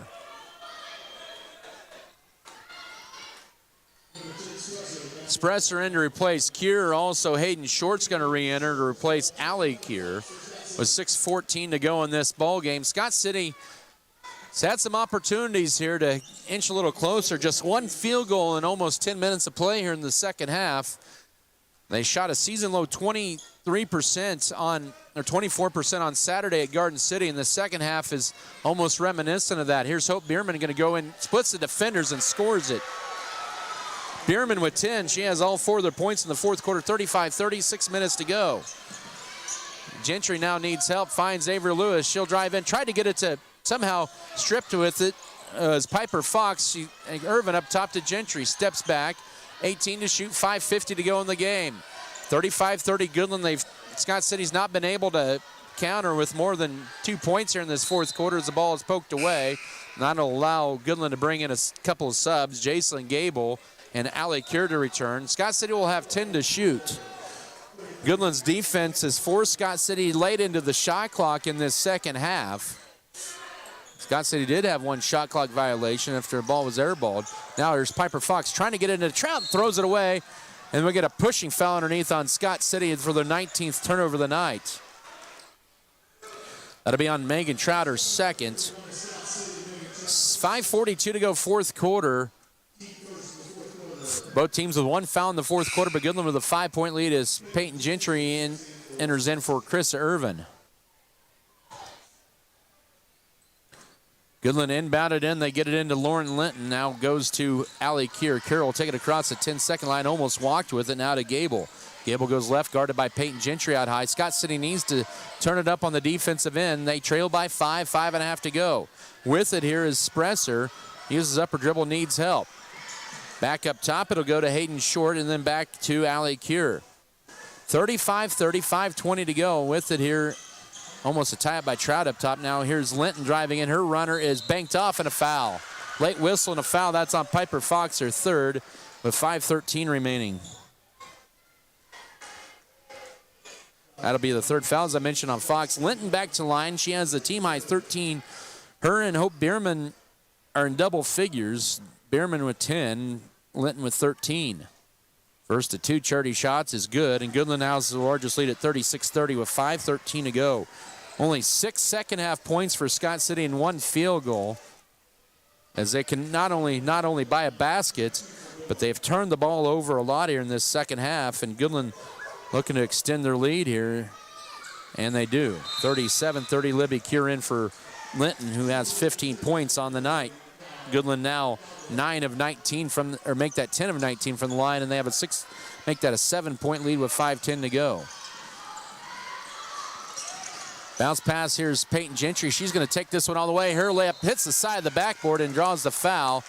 That'll be on Spresser. That'll be just her first. Goodland's second team foul of the fourth quarter, and Peyton Gentry, who is 50% on the year at the line, will have 2 free throws coming up. 5:02 to go. First free throw is good and makes it 37-31. So 7 points for Scott City scored in this second half, 5 of them at the foul line. 5:02 to go. And that one nothing but net as well for Gentry. She has her first points, 36-30, should be 37-32, I believe. 5 minutes to go. Goodland with it in the backcourt. Allie Cure, the bounce pass, finds to Hope Bierman. Bierman, 4:50 to go. I guess we're going to go with what the scoreboard has, 36-32. Now up top it goes to Spresser. Uses upper dribble, guarded by Trout, almost stripped out of there, and we have a whistle and a foul. They're going to get a push on Avery Lewis fighting through a screen, and that'll be Lewis's third foul here with 4:40 to go. Scott City's that's on Lewis, third team foul by Scott City here in the fourth quarter, as that allows Libby Cure to re-enter for Mecklen Spresser and a fresh 35 on the Goodland shot clock. Bounce pass up top to Hope Bierman. Holds it now, goes over to Marie Martin. Martin with it. Up top now to Libby Cure. Cure now hands it off behind her to Allie Cure. 4.5 to go. Now they get it right on the scoreboard. It is 37-32. That's going to be an offensive foul. Lauren Linton trying to clear out there, and good defense up top by Piper Fox. And that'll be Linton's third foul with 4:24 to go. She was swinging some elbows there. Good defense out high, and applause from Coach Justin Furrow. And now Scott City needs to take advantage of that. They need some points right now. They only have 1 field goal out of their 8 points here, 6 free throws here in this fourth quarter. Bounce pass to Megan Trout, loses it, had it, and then lost it again, stolen away in a much costly turnover again for the Lady Beavers, and that'll be a travel by Goodland. That'll be their 12th turnover of the game. With 4:14 to go, Scott City has committed 19 turnovers on the night unofficially. Make that 18 turnovers. The Lady Beavers can't afford to go empty-handed here, down by 5 here with 4:08 to go. Here's Peyton Gentry. Kicks it out to Kendall Gentry, right baseline. Piper Fox from 17, crawls off. Backside rebound, Avery Lewis. She is fouled going up, and that'll be on Marie Martin, her second, and team foul number 4 in the Cowgirls with 4:01 to go. And Lewis, who's got just 2 points tonight, makes her first trip to the line. 4:01 to go. Scott City down by 5, despite their tough shooting woes. And that'll rattle in for Lewis. Her third point makes it 37-33, 4:01 to go. As back out will be Cure, just to keep her alive in the ball game, as Coach Bill Bierman. Now Kaylee Felker in is, once again, that was Michael Spresser back in for Goodland. Cure has 4 fouls. She exits. Second free throw here for Avery Lewis. The first time that Scott City has had back-to-back possessions of points. They have stayed alive because of the free throw shooting here in the fourth quarter. It's 37-34, midway point, fourth quarter. Pressure in the backcourt, but Goodland is about to break it. Hope Bierman into the front court, right wing.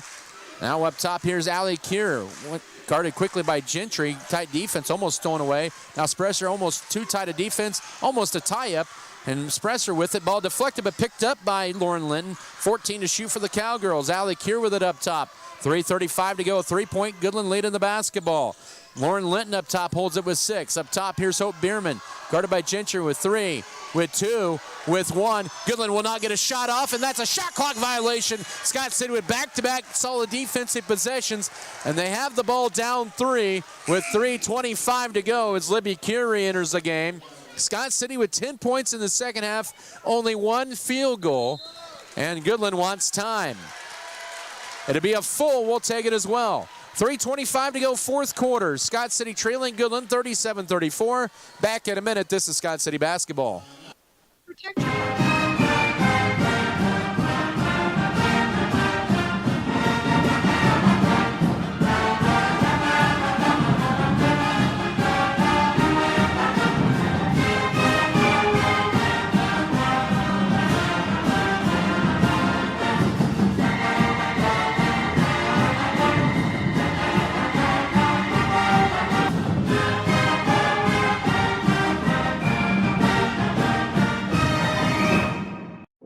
There's nothing more spacious than Western Kansas, and nobody closer than our communities.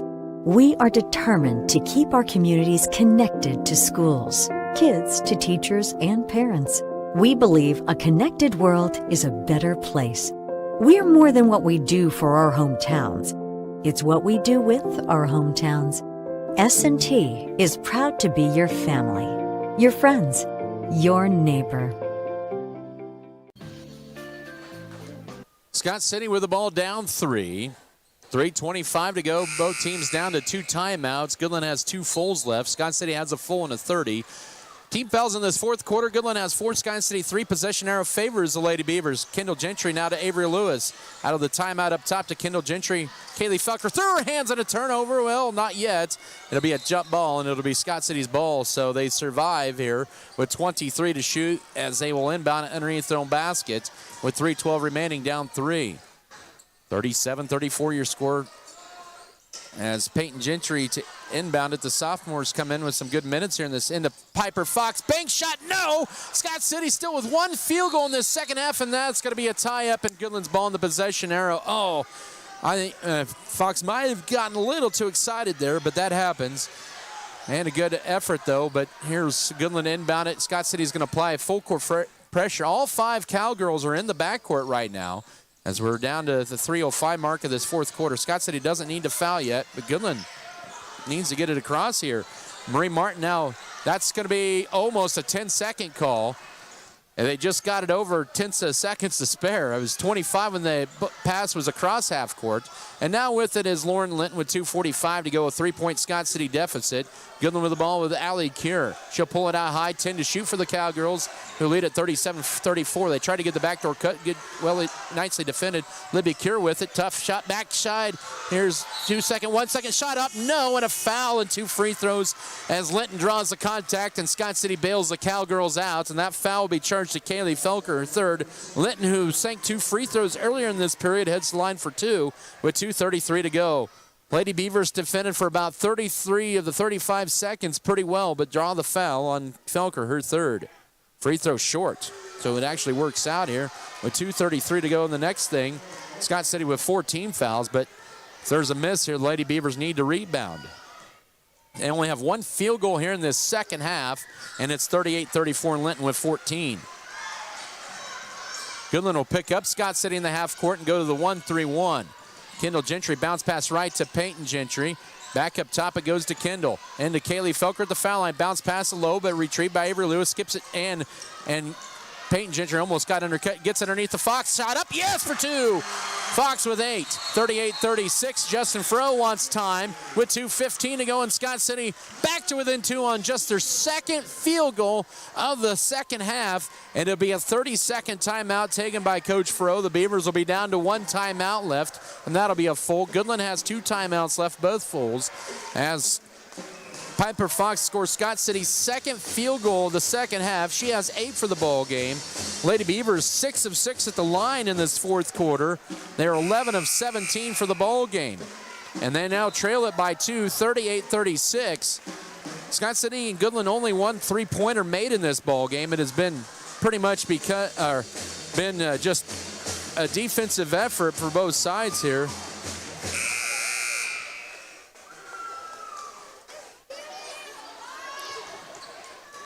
We're here on KWKR, Leota Garden City here. We're at the top of the hour. As just past the top of the hour, out of the timeout. Oh, almost a walk that time for Hope Bierman. She'll race it all the way and will lay it up and score it. She has 6 in the quarter, 12 for the game, and Goodland doubles up their lead with 2:04 to go. 40-36. So a big basket for Goodland out of the timeout. Kendall Gentry, Piper Fox, and throws it away. 19 Scott City turnover and a whistle and a reach and foul that'll send Marie Martin to the line for 2. And it's the 4th foul on Gentry. Boy, Scott City worked so hard to get it to within 2, and then Goodland gets the run out by Bierman on the layup, and then a turnover and a foul with 1:54 remaining. Martin, her second trip to the line, has just 3 points tonight.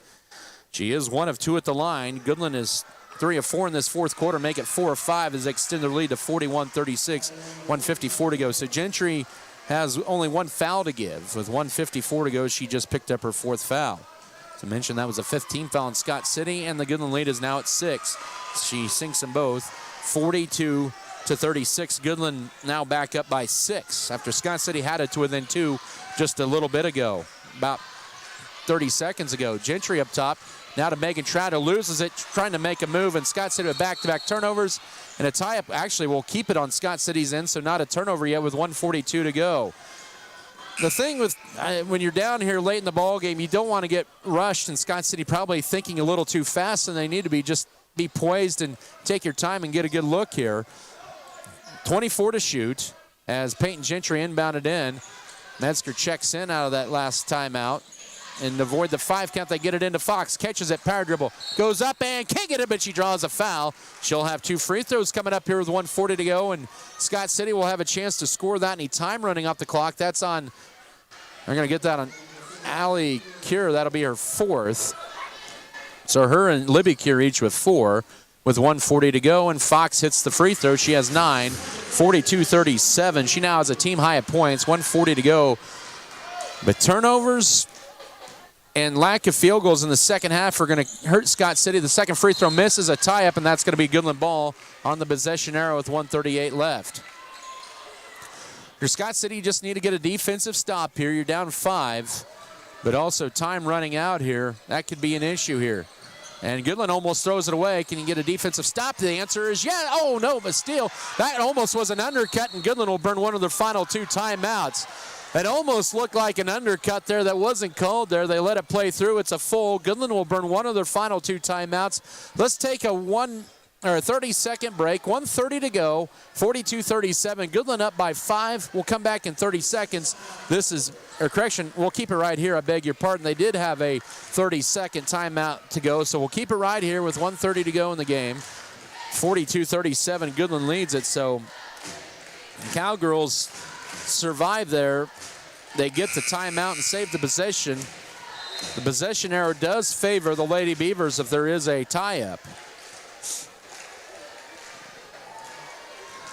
It'll be Goodland basketball out of the timeout with plenty of time to shoot. They're at 33 seconds.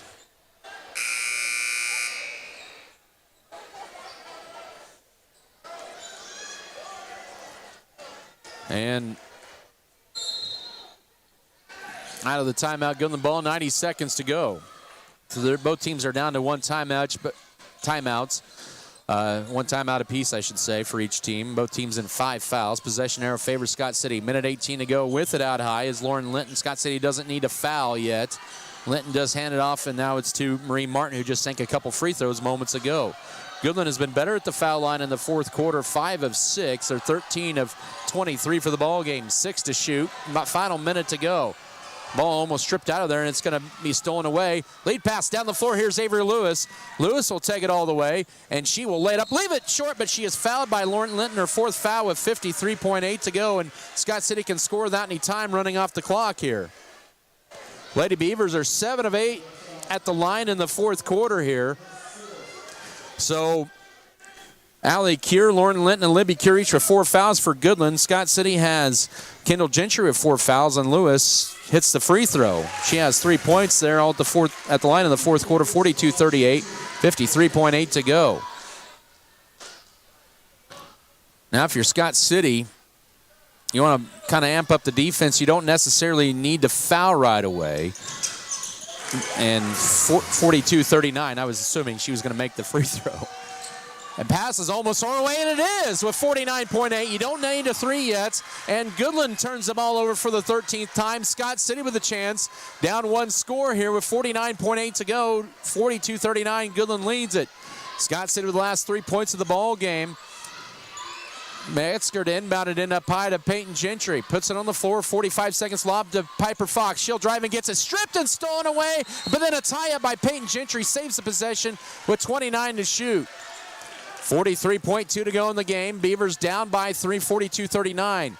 If you're Scott City, you want to get a quick basket here because of the shot clock, and you want to make it here. They'll get it up top to Piper Fox, almost fouled. Now to Mackenzie Metzger, 40 seconds to go. Metzger with it up high, goes left to Avery Lewis. Lets the defender go by, left corner. Peyton Gentry turns down the three, drives in, hangs, shoots, can't get it, but she'll get 2 fouls. It's a foul on the floor. Marie Martin picks up her 3rd foul. Goodland in the penalty already.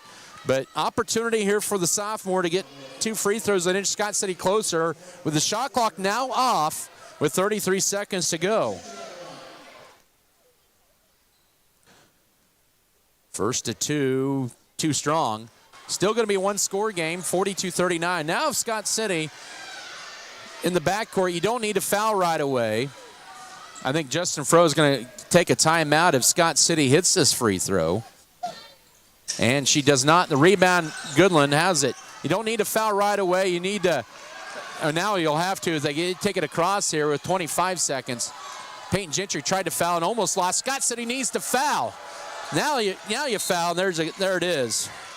19.7 to go.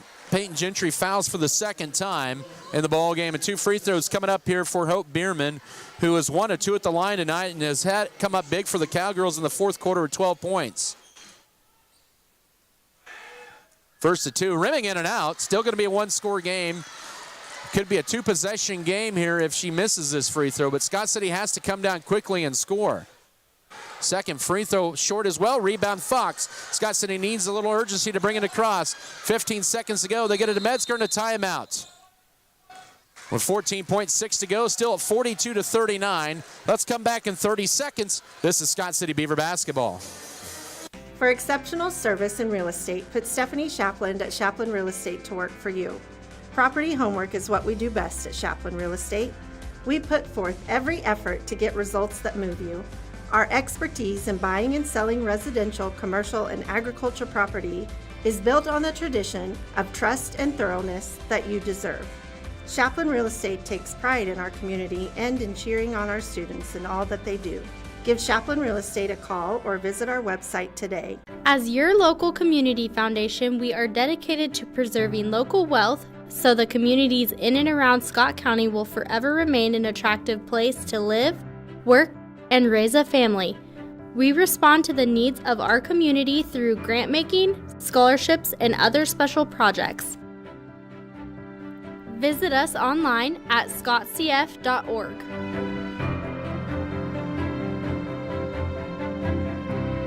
This entire second half, and really if you think about that, it's kind of amazing they're still a part of this game. They have the ball but are out of timeouts. Possession arrow favors the Cowgirls, 14.6 to go.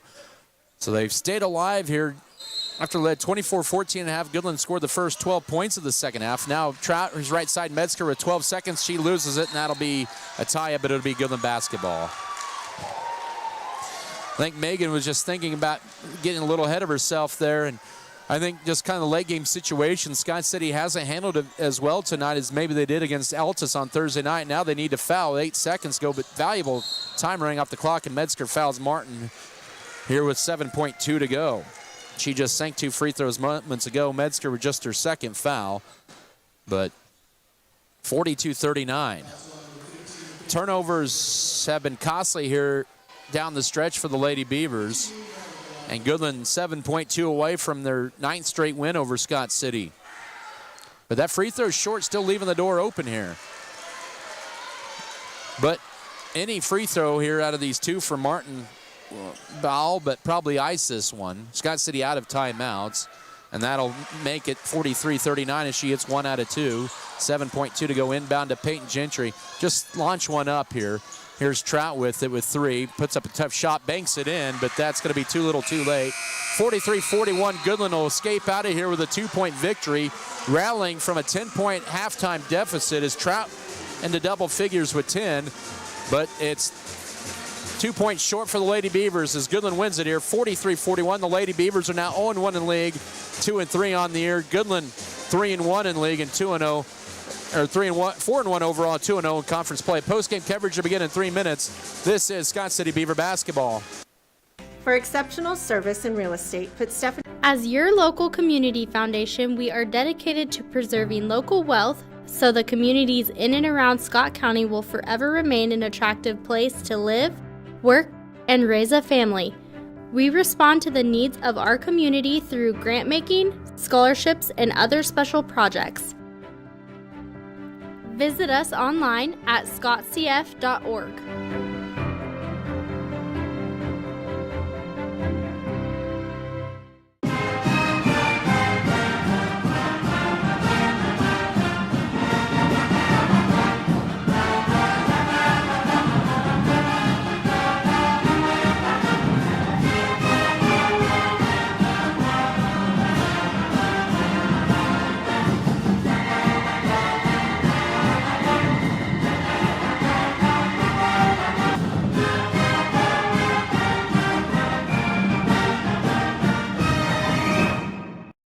There's nothing more spacious than Western Kansas, and nobody closer than our communities. We are determined to keep our communities connected to schools, kids to teachers and parents. We believe a connected world is a better place. We're more than what we do for our hometowns. It's what we do with our hometowns. S&T is proud to be your family, your friends, your neighbor. At Red Barn Enterprises, we bring you the best products in agriculture through the Max Yield system, placing the right products on every field of your farm. Use Axis Seed, BW Fusion, Meristem Crop Performance, and Pivot Bio to enhance your crop's resilience and productivity today. Trust Red Barn Enterprises for all your crop needs and join us in cheering on the Beavers.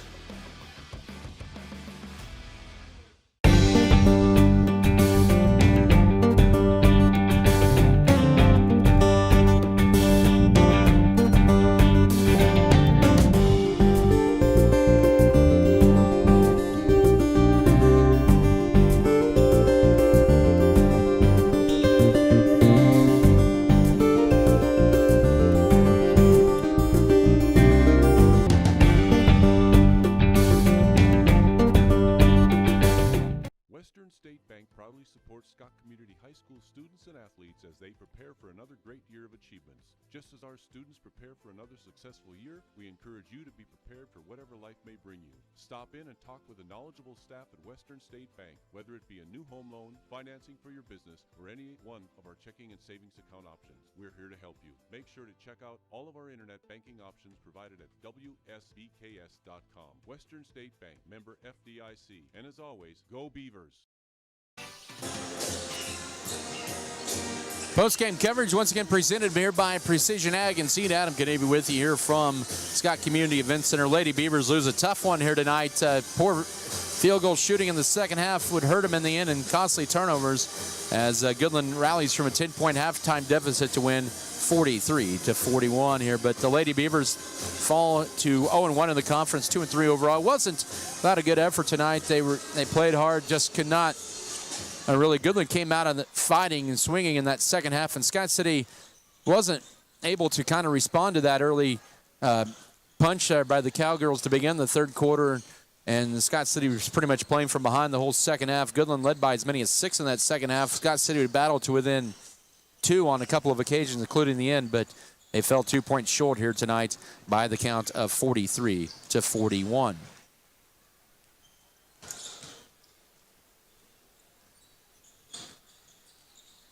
As Goodland tonight was led by Lauren Linton officially with 16, 12 for Hope Bierman. Also 6 for Marie Martin. She had 3 points in that fourth quarter and went 3 of 4 down the stretch at the charity line. Also, 4 for Libby Kier, and 2 for Mike Linspresser, and 1 for Allie Kier. Unofficially, the Cowgirls go 14 of 27 at the line. They were 6 of 10 in that fourth quarter. They ended up with 10 steals. They had 13 turnovers tonight here as well. For Scott City, they were led in the scoring tonight.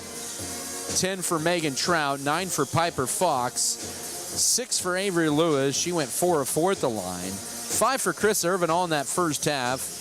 Kendall Gentry added 4. And then Peyton Gentry and Katie Weathers each with 2, and Kaylee Felker with 1. Scott City ended up going 14 of 23 for the ball game. They were 9 of 12 at the line in the fourth quarter alone, but only had 3 field goals the entire second half. And boy, that just really came back and hurt them at the end. But Scott City also had their share of turnovers. They would end up with looks like 20 on the night, and that would come back and hurt them in the end.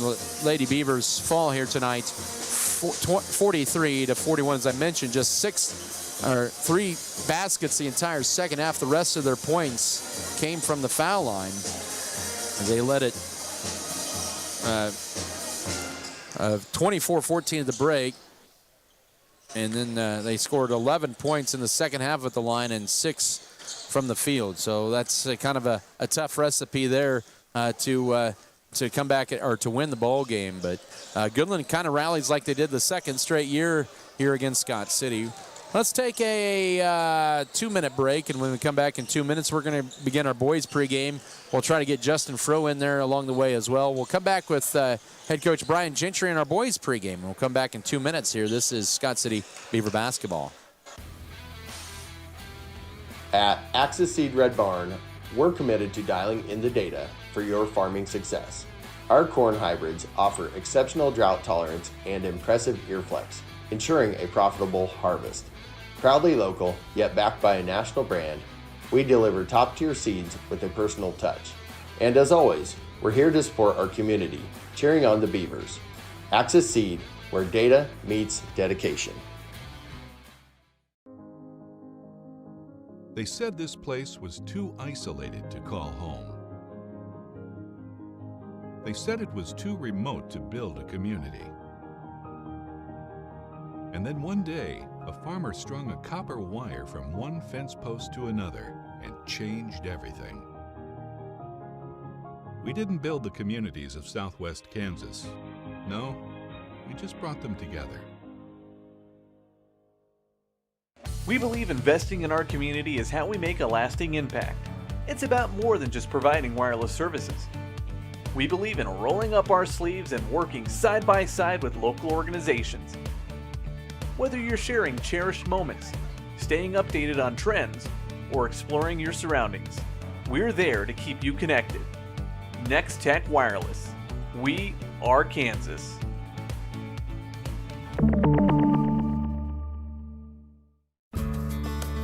Adding value to our community has been our priority since day one. That's why the Scott Co-op is here with 8 elevator locations, 2 service stations, 5 card trolls, bulk fuel and oil delivery, as well as a full-service agronomy department, including agronomy services, seed, chemical, fertilizer, and custom application. Visit us online at scottcoop.com or download our app for more information. Scott Co-op is a proud supporter of our local communities.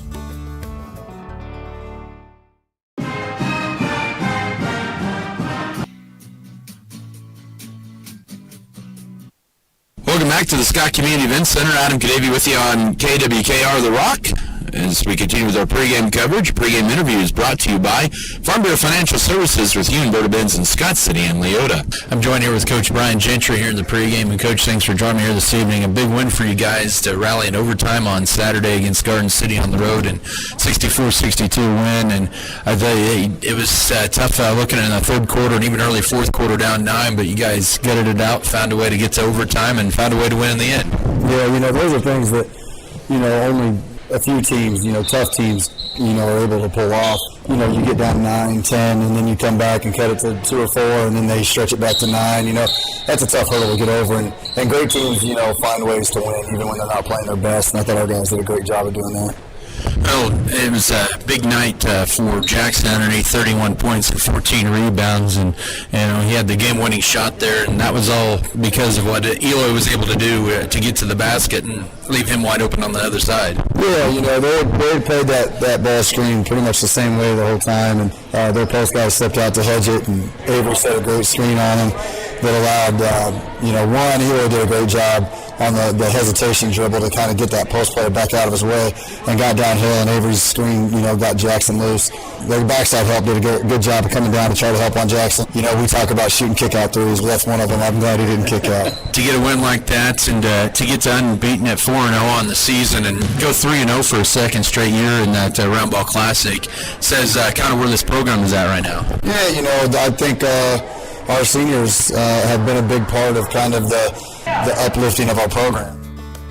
Adding value to our community has been our priority. We compete every night, and now we're starting to put it together and go on some runs and win some games. So can't say enough about these seniors. Joining with Coach Brian Gentry in the pregame tonight, it's Goodland ranked number 2 right now in the 3A polls that came out here today, but they've kind of picked up from where they left off a year ago, even losing a few of their key players, 3 starters I think from last year, their state runner-up run, but they just look pretty solid right now. I mean, you step out on the floor, and when they get out there, you don't know if you're looking at a JUCO team or a high school. So they've got size everywhere. They've got the ability to stretch the floor and shoot it.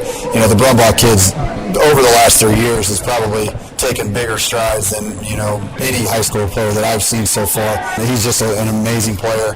And you mix that with another guy that came off the bench last year in Lennon, who's 6'5", and then of course you've got one of the top athletes in the state, in the country, in Lincoln. So they've got a whole lot of tools and a whole lot of weapons that we're going to have to be really locked in defensively, and we're going to have to rebound at a very high clip. We're going to have to really battle tonight to give ourselves a chance.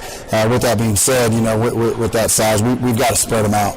We've got to spread them out. We've got to drive them. We've got to seek out that kick-out three, but at the same time, we still want to play through Jackson, regardless of how big some of their players are. Jackson's pretty big himself. Should be a fun one here in a big early season test here for Scott City in their league opener against Goodland. Coach Brian Gentry joining here pregame. Thanks as always for the time, Coach, and good luck to you guys. All right, thanks, Adam.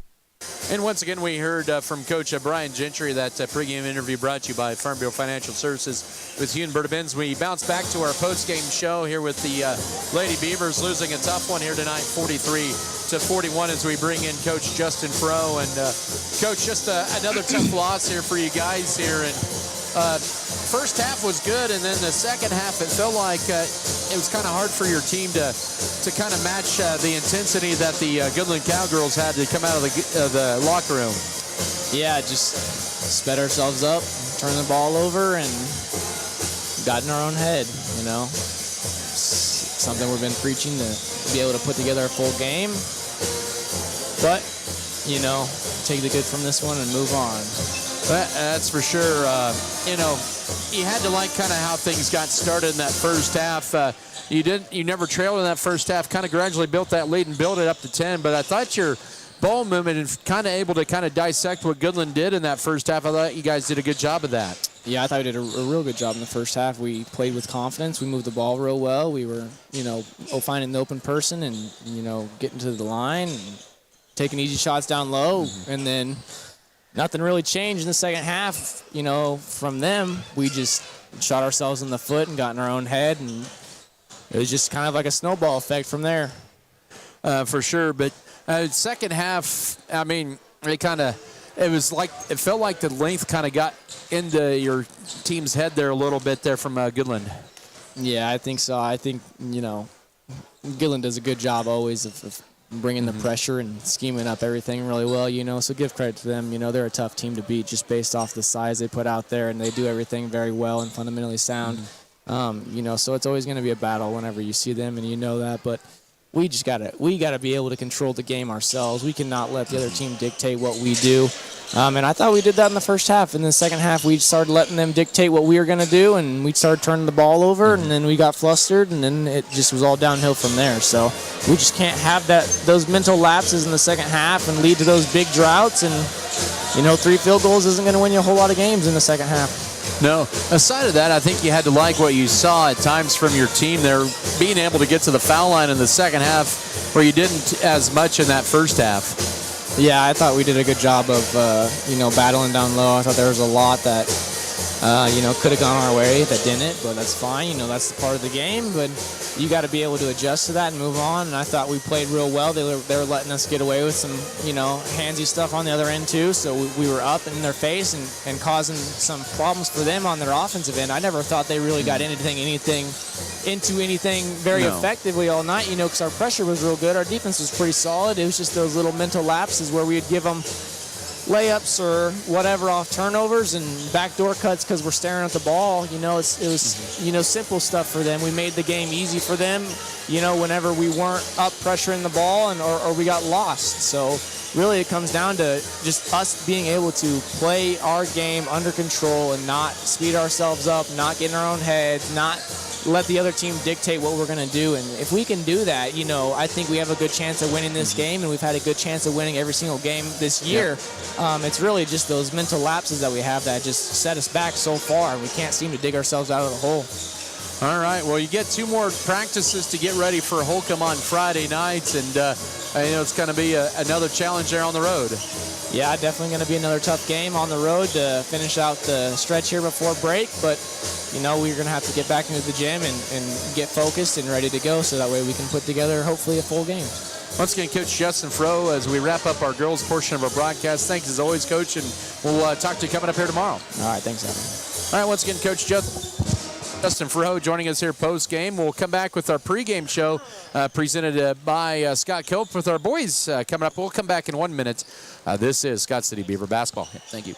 Since day one. That's why the Scott Co-op is here with 8 elevator locations, 2 service stations, 5 card trolls, bulk fuel and oil delivery, as well as a full-service agronomy department, including agronomy services, seed, chemical, fertilizer, and custom application. Visit us online at scottcoop.com or download our app for more information. Scott Co-op is a proud supporter of our local communities.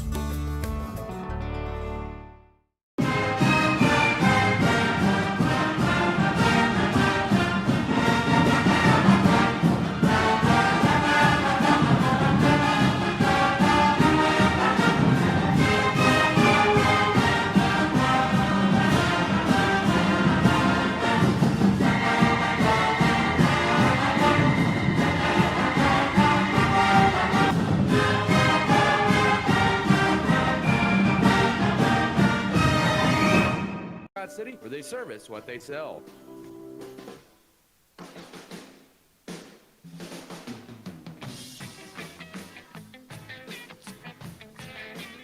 Back here inside the Scott Community Events Center, Adam Kadavy with you here as Rylan Anderson, your student engineer, back in the mix. I did it again, strike 2. KWKR Studios. We're on KWKR instead of Mix 94.5 tonight, but Scott City and Goodland set to battle here as these two teams 4-0 on the year, now newly state-ranked team. Scott City entered the KBCA polls at number 9 today. Holcomb ahead of them at number 8. Goodland at number 2. Lakin in the middle of that pack there in Class 3A as well. So good to see Scott City flavor in the state rankings here as we enter here tonight in a big matchup here in 3A. 2 of the top 9 programs in the state of Kansas right now, according to the KBCA polls. Goodland, their state runner-up team a year ago, losing to Wellsville in the state championship game. This is the team that's off to a hot start as they are 4-0 on the year in a big win over Colby, where they were able to pull away in that second half as they ended up beating the Colby Eagles 75-50, and 53 of those points came from the 2 seniors, Brady Brumbaugh and Lincoln Kier. Brumbaugh at 27, Kier at 26 against the Colby Eagles there on Friday night, and they were able to pull away after being up just 5 at half. A team that averages 64 points a game only has 10 turnovers a contest, and they have a lot of height there on that team. You start 2 6'6" kids, a 6'5" kid, and they'll bring on a 6'3" and a 6'2" and so forth off the bench as well. But a lot of the height and length for this Goodland Cowboy team coming in here to tonight's ball game. For Scott City, they are 4-0, and they had to rally from a 10-point deficit. Their first deficit of the year the other night against Garden City. But they were able to rally in overtime and win it 64-62. Got the basket by Jackson Rumford with about 3 seconds to go, and were able to hold off the Garden City Buffaloes down in the Garden on Saturday night. Second straight year Scott City has started out 4-0. They started out 6-0 last year. And ironically, after their 6-0 start last year, their first loss of the season came to Goodland. So Scott City's trying to buck that trend here tonight and get their fifth win of the year heading into Holcomb on Friday. Boy, the league is not for the faint of heart this year on the boys' side of the GWAC. You have three ranked teams here with Goodland, Scott City, and Holcomb, and Colby could easily be ranked as well. They beat a ranked Lakin team, even though Lakin did not follow the rankings. Hugoton could easily be ranked at 4A, even though they're 1-2. But boy, you go down the list there. This is a gauntlet of a league here this year in the GWAC on the boys' side, and Scott City and Goodland in the thick of things there. Both Colby and Goodland enter 1-0 in league play entering tonight, and should be a good matchup here between these two programs. Scott City averaging 61 points a game in their first 4 games. They've hit the 60-point mark in 3 of those 4 games, including their 64-point performance. That's been their peak, has been at 64 points 3 of their 4 games. So I guess if Scott City's were to win tonight, they have to score 64 points. But we'll see here. But it's going to be a tall task here against a Goodland team that actually Scott City did beat last year here 57-53 in the final game of the regular season. The Beavers since 1979 are 42-32 against the Cowboys. They are 6-4 against Goodland over the last 10. That win by Scott City a year ago in the regular season finale snapped a 3-game losing streak to Goodland. These two teams, part of a 3-way tie for first in the 3A Scott City Substate standings heading into tonight 4-0. As we will get to your starting lineups here, presented here by Security State Bank in Scott City and Leota. For the Goodland Cowboys, Mike Dahl in his 8th season as the head coach, assisted by Chase Topliff and Eric Connor. They'll start off Braylon Mole. He is a junior at 5'11", averaging 7 points and 2.3 rebounds. Lincoln Kier, the Kansas State football signee, a 6'6 senior at 13.8 points and 5.5 rebounds a contest. Brady Brumbaugh, he's a 6'6 senior. He's hit 12 threes this year, averaging 22 points and 5 rebounds a game. Also, Blair Lennon, a 6'5 senior. He averages 6.3 points and 3.8 rebounds a game. And Zach Thorson, he's your 5th starter. He is a 6'1 senior at 5.8 points and 3.8 rebounds a game. Braylon Moulton, Lincoln Kier, Brady Brumbaugh, Zach Thorson, and Blair Lennon for the Cowboys. The Goodland for Scott City, coached by Brian Gentry in his 9th season, assisted by Joey Meyer and Drew Kite. It'll be Eloy Ruelas, a 5'10 senior at 6.8 points, 7 assists per contest. Avery Radke, he is a junior at 6'1", averaging 8.8 points and 4.3 rebounds a game. Junior Mesa, the 5'11 sophomore, 10.5 points, 2 rebounds a contest. Alex Tarango, a 13-point, 4 rebound performance by average.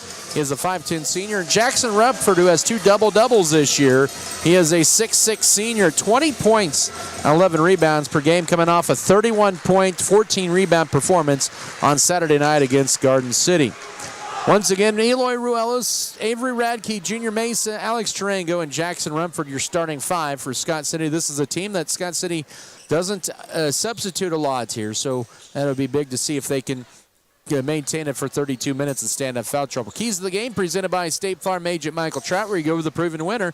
The keys tonight for Scott City, I think the big key for them is being able to just play loose, play up and down the court. And the second key for Scott City, just defend the perimeter, especially know where number 11 is. He's a good 3-point shooter in Brumbaugh with 12 threes. Goodland in the black uniforms with the gold numbers and letters. Scott City in the home white uniforms with the navy blue numbers and letters and a lighter blue trim. Goodland wins the tap as we're underway, as it was Lincoln Kieran Jackson Rumford there to tip. Braylon Mole, now a nice dish underneath to Brady Brumbaugh for 2. And Goodland has the early 2-0 lead. 7:41 to go here in the first quarter. Scott City's first trip down the floor. This is a Goodland team that lost 3 starters off their state runner-up team, but have not missed a beat from last year this year. Eloy Ruelas got it poked away, picked up by Mesa up top to Rumford. Braylon Mole has that assignment here on this first trip down. And now here's Ruelas with 15 to shoot. Uses up his dribble. They play more of a matchup. Now Rumford will drive in on Lennon, goes up, scores it and 1. Rumford ties it up at 2. As Lennon hit the deck, they let it play through. The foul will be charged to Lincoln Cure. That'll be his first, and that'll be the ball game's first foul. 2-2, 7:16 to go. So Rumford picking up from where he left off last Saturday against Garden City. Can't convert the three-point play. He's an 83% free throw shooter coming in, and Lennon clears the boards for the Cowboys. Tied at 2, 7:10 to go here in the first period of play. Goodland with the ball out high. Brady Brumbaugh left side to Thorson. Now they work it in to Lennon. He is wrapped around by Avery Radke. Both teams with a foul apiece here in the first minute of this ball game. So Radke, he has to avoid foul trouble as well. He got into foul trouble in that first half at Garden City on Saturday night. New 35 on the shot clock for the Cowboys as Mole inbounded in, a nice kiss off the glass for Lennon, and Goodland leads at 4-2, first minute of this ball game. Ruelas with it as Goodland looks to trap it behind the defense, and a layup. Oh, too strong for Alex Tarango. Oh, man, he missed that bunny. Rebound to the Cowboys. Tough miss that time by Scott City. Goodland with the ball. 4-2 your score. Layup, no, and a foul. 2 free throw coming up here for Blair Lennon. The foul will be charged to Alex Tarango, his first. Scott City with 2 team fouls.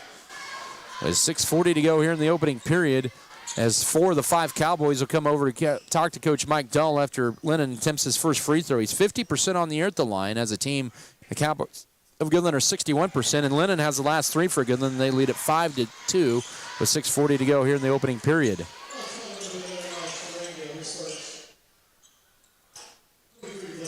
Second free throw coming up here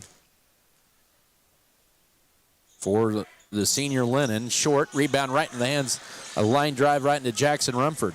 Scott City with the ball down 3, 6.5 to go first period. Rumford with it up top, goes his left to Junior Mesa, gets a screen, does Mesa, bounce pass. Ruelas will launch a deep 3 for the tie. Almost banked it in, the rebound into the hands of Braylon Mole, who then stolen away by Scott City. The Beavers will reset here, down 5-2. With it up top, Ruelas will try another 3 over Towering Kier. Might have been partial block, but Rumford goes up and gets it, puts it up and scores it. And he's fouled from behind and 1. So Ruelas has missed a couple of threes. A couple offensive boards there for Scott City, and Rumford with 4 points and 2 rebounds and another chance to tie this game up with 6:13 to go first quarter. The foul once again was on Zach Thorson, his first. The Cowboys with 2 team fouls in this period. And Rumford eventually decides to drop home for the free throw. We're tied for the second time at 5. Just outside of 6 minutes to go first quarter. Brumbaugh into the front court left, guarded by Tarango. Up top it goes to Braylon Mole. Mole with it. Back over it goes to Brumbaugh. Launches a deep 3 and it sneaks in. That was from way downtown, and it's 8-5 with 5:56 to go. Goodland has hit their first 3 field goals. Brumbaugh with 5, his 13th triple of the year. One thing you don't want is him getting hot from the floor. Entry feed in to Jackson Rumford, double team. Needs help, works out of it, bounces it to Avery Radke. He'll try a 3 for the tie. That one's off the back iron and last touched by, they're going to say, by Brumbaugh. And it'll stay on Scott City's end.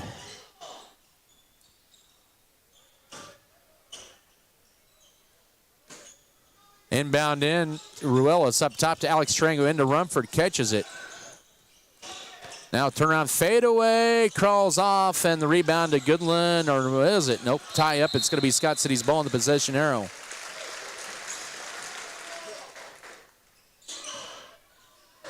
Scott City will keep possession of the basketball, down 8-5, 5:22 to go first quarter. Inbound in. Beavers also get a new shot clock out of it. Left side to Ruelas. He's missed his first 2 threes. He has the basketball, dribbles between the legs, guarded by Mole. Steps back, 25 to shoot up top to Tarango. Tarango with the dribble, now goes left with the pass over to Radke, now to Mesa. Mesa, Rumford, guarded by Cure. What a matchup there. Backs his way in, spin move, lays it up, leaves it short, and they draw the second foul on Lincoln Cure. That is their 3rd foul of the quarter on the Cowboys. With 5 minutes exactly to go in the first period, and Rumford back to the line to shoot 2. Coach Mike Dahl will send Jackson Miller and another Cowboy to the scorers table. Free throw for Rumford, leaves it short. He's just 1 of 3 at the line here. It's all 5 of Scott City's points. Cure will exit. Also in his case in Cedarstrom, a 5'11 senior, but this is a very senior-heavy Goodland team. The sophomore Miller in, he averages 3.5. Cedarstrom at 2.5 points a game. But out are Thorson and Cure. Cure with 2 early fouls. Rumford hits 1 out of 2 and makes it 8-6. Exactly 5 minutes to go first quarter, and he has all 6 of Scott City's points. Stop and pop 3 on the way, and Brumbaugh hits it. My goodness. He is 3 of 3 from the floor. He has 8 points, and it's 11-6 with 4:45 to go first quarter of play. And now Mesa trapped out high. Scott City with the first turnover into the hands of Lennon driving in. Here's Brumbaugh, hangs, shoots, can't get it, but he's going to be fouled by Eloy Ruelas, his first, team's third with 4:39 to go. The Beavers down 5, and Goodland has hit all 3 of their shots here to begin here this ball game. Brumbaugh, who's also an excellent free throw shooter at 73%. Can't get that one to go, so that's kind of a rare miss for him at the foul line. He's 8 of 11 coming into tonight. Goodland is a team 61% at the line. They are now 1 of 3 there. Scott City is 2 of 4. They're a 74% free throw shooting team, but Brumbaugh hits 1 out of 2. He has 9, and he has 9 of Goodland's 12 points. 4:35 to go here in the first quarter, and Scott City almost turns the ball over again. Goodland applying some 1-2-2 full court pressure and a low pass, and back-to-back Scott City turnovers run for them and able to pick it up. Driving in is Brumbaugh, kicks it right corner, 3 on the way for Miller, too strong. Rebound, Lennon grabs it, saves it right to Eloy Ruelas. Here come the Beavers down the floor, right corner to Alex Tarango, catch and shoot 3, yes! Tarango with his 7th triple of the year pulls Scott City to within 12-9, cuts the deficit in half near the midway point of this first quarter, but there's Brumbaugh wide open for 3. Leaves that short, but the long rebound to Case and Cedarstrom, and Goodland resets. Up 12-9, 3:50 to work first quarter. With it is out high is Lennon. Now here's another Brumbaugh 3. No. Rebound tipped around, and Radke ends up with it for Scott City. So Brumbaugh cooling off a little bit. He's missed his last 2 triples. Goodland's missed their last 3 after hitting their first 4 shots. 12-9, 3.5 to go. Nice cut. Here's Tarango. Can't quite drive in. Now the lob out high to Mesa. 20 to shoot, and Scott City resets with Eloy Ruelas up top. Brumbaugh will guard him. Ruelas dumps it over to Jackson Rumford. Nice give underneath and a screen layup. Oh, man, Scott City misses 2 layups from right point blank, and Brumbaugh clears the board. Oh, those could come back and haunt you in a tight game. Runner, no rebound tipped and into the hands of Eloy Ruelas. It's put up in the paint there by Miller. And Scott City down the floor quickly with Alex Tarango. Pump fakes. Now Mesa fires a deep 3. That's going to be wide left, out of bounds. Radke couldn't get to it. And it'll belong to the Goodland Cowboys as they bring in Red Eyrig. He is a 6'3 senior. He's in for the first time. Could not play basketball last year because of an ACL injury in football. He was a big performer for the Cowboys on the offensive line this year. As that was Blair Lennon. Lincoln Cure right now on the bench for 2 fouls for Goodland. Scott City, though, trailing by 3, 2:48 to go. Here's Brumbaugh, has 9, make it 11. So he gets around the screen and has a finger roll layup, 14-9 Cowboy lead. 2:40 to work first quarter. Scott City with the basketball. Eloy Ruelas almost gets it pickpocketed up top. Tight defense out high. Good defense now in the backcourt by Braylon Mullen. Coach Brian Gentry wants a timeout. It's just a 30-second timeout. With 2:31 to go here in the opening period. Basketball presented here by Pokey Feeders, Precision Ag and Seed, Pioneer Communications, Our Brothers Auto Body Mechanic, Richards Financial Services, Road and Beacon Green Agency and Iron Insurance Partners, and Rotomix. Goodland with a 14-9 lead. They have never trailed to this game. We've been tied at 2 and at 5, but since then it's been a 9-4 run for the Cowboys. Braylon Mull leading the way for Goodland with 11 points. He has 11 of their 14 points. Blair Lennon has the other 3. Scott City led by Jackson Rumford, 6, and Alex Tarango has the other 3. The Beavers with some cold shooting here in this first period of play.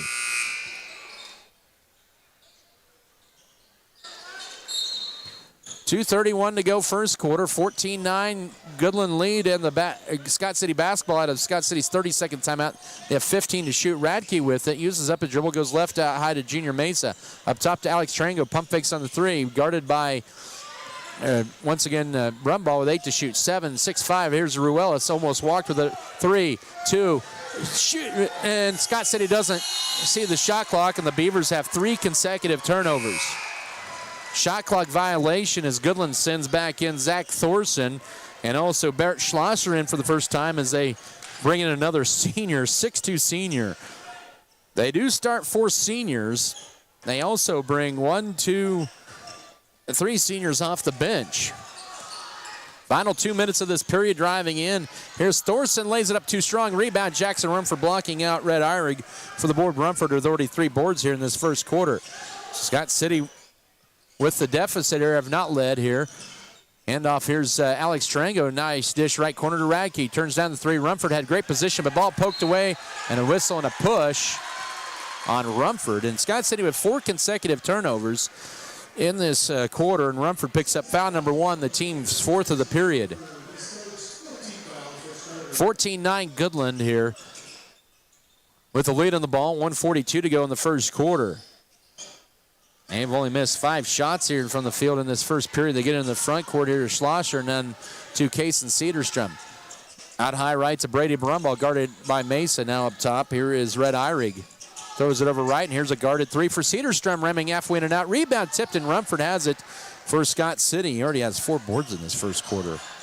Final minute 20 to go here. First period, Beavers down 5, haven't scored here in about 3 minutes.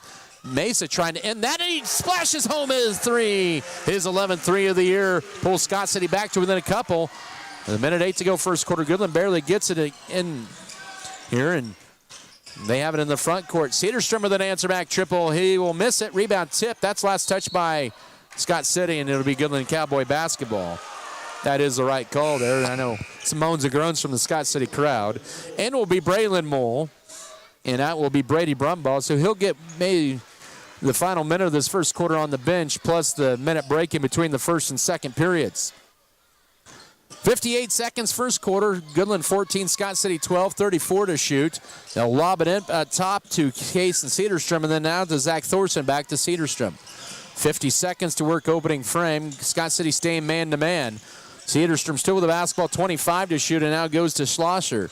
Schlosser guarded by Mesa at high, 20 to shoot, and then hands it off at high. Reach-in foul almost. Braylon Mole with it. Scott City does not have any fouls to give. Here's Mole driving in, and speaking of that, he drives in on Mesa, and Mesa commits his first foul, and Scott City commits team foul number 5. So all the starters have at least 1 foul in the first quarter. That'll be the 5th Scott City foul as Blair Lynn will enter for Red Eyrig, and should be 2 free throws coming up here for the Cowboys.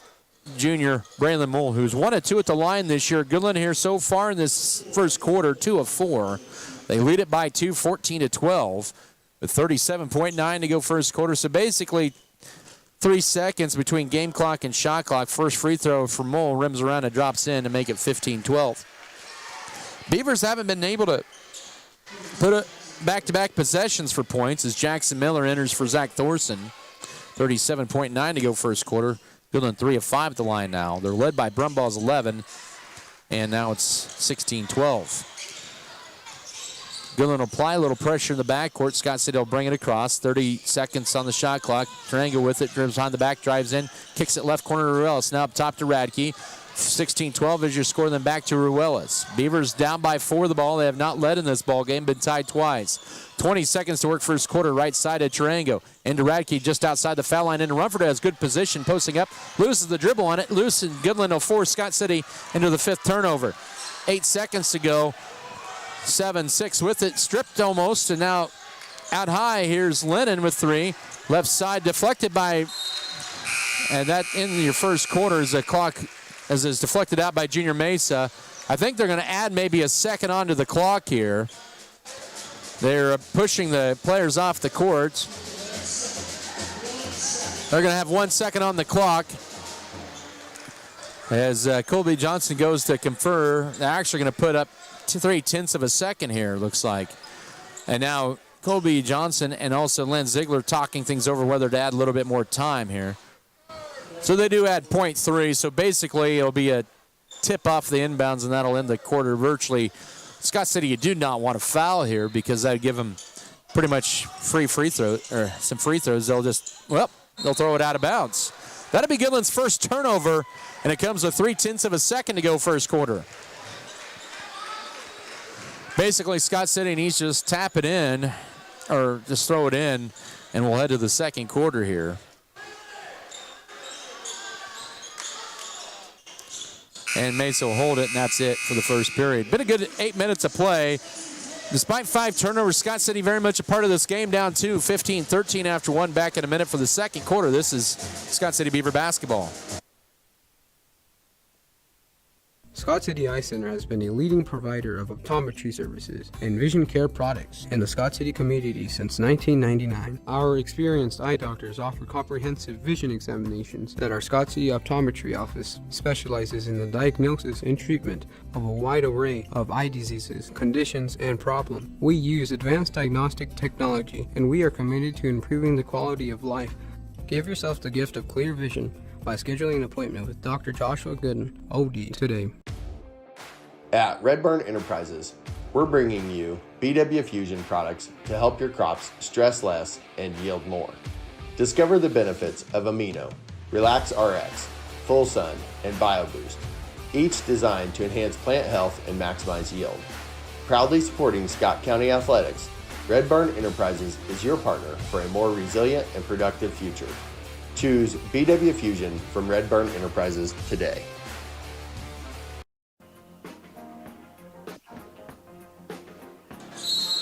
It is Goodland Cowboy basketball to begin the second quarter. Scott City was 4 of 11 from the floor here in the first quarter. They trail the Goodland Cowboys 16-12. The difference, the free throws, Goodland 4 of 6, Scott City 2 of 4. Both teams have 4 field goals in that first period of play.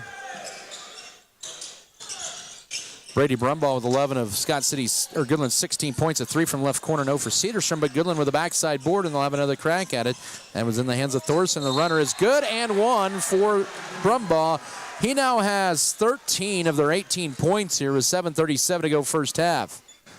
Scott City's had a hard time figuring him out, and Jackson Rumford now with 2 fouls. That's a big foul. Rumford had Scott City's first 6 points, and he has 6 points in this first half, and now he has 2 fouls. Free throw is good for Brumbaugh. He has 14, and in is going to be Brendan Cook, the 6'3 junior, and Rumford will exit with 2 fouls, so a big change there, and that's the first substitution of the game for Scott City here with 7:37 to go before halftime. But Goodland with a couple of threes in that first quarter. They had 5 field goals in that first period as well. Cook will throw it across to Avery Radke. Radke with it, uses up a dribble up top to Cook, and now here's Eloy Relis to try to set it up. Goodland pushes the lead back up to 6 after Scott City had it to within 2. Radke at the right elbow, left side. Here's Eloy Relis looking to penetrate, but can't. Up top, Mesa turns down the deep 3, and now will fire it as Brumbaugh goes by him, can't bank it in, and the rebound into the hands of Blair Lennon for Goodland. 18-12, Cowboys leave with the ball in transition. Here's Brumbaugh, lays it up, no. Good defense that time by Mesa. Cook had it, but then stripped and stolen away, and Brumbaugh gets the point-blank Cook shot, make it 20-12 with 6:54 to go first half. Scott City with 6 first-half turnovers here, and that's been uncharacteristic. They had 5 the entire game against Garden City on Saturday night. That ball knocked out of bounds with 6:43 to go, but Goodland is a pretty deep team here, and they lead by 9. Should be 20-12, actually just 8. Should be 8 point, 20-12 here. Yep, that's right, 21-12. I've missed the free throw there along the way. And now Goodland forces another turnover, the 7th of the half on Scott City. 5 steals as well by Goodland. 6:28 to go. Here's Brumbaugh, right corner. Cedarstrom for 3. Good. It's now 24-12 and an 8-0 run here for Goodland to begin the second quarter with 6:20 to go. Points off turnovers and another steal and a turnover, and a layup by Mole makes it 26-12. And Mole now with his first field goal, he has 4. It's a 10-0 run here in the first 2 minutes of this second quarter for the Cowboys. They get in the front court, but it's thrown away, and already 4 turnovers for Scott City. The Beavers haven't attempted a shot here in the period. Goodland with a 10-0 run to begin this period, and a whistle and a foul on the floor. That's going to be on Avery Radke, his second, team foul number 2 of the second quarter. And things going Goodland's way here to begin this second quarter, up 26-12. With 5:56 to go. Radke now with 2 fouls as Coach Brian Gentry has to go to his bench. A little deeper as Caston Wren to enter for Avery Radke.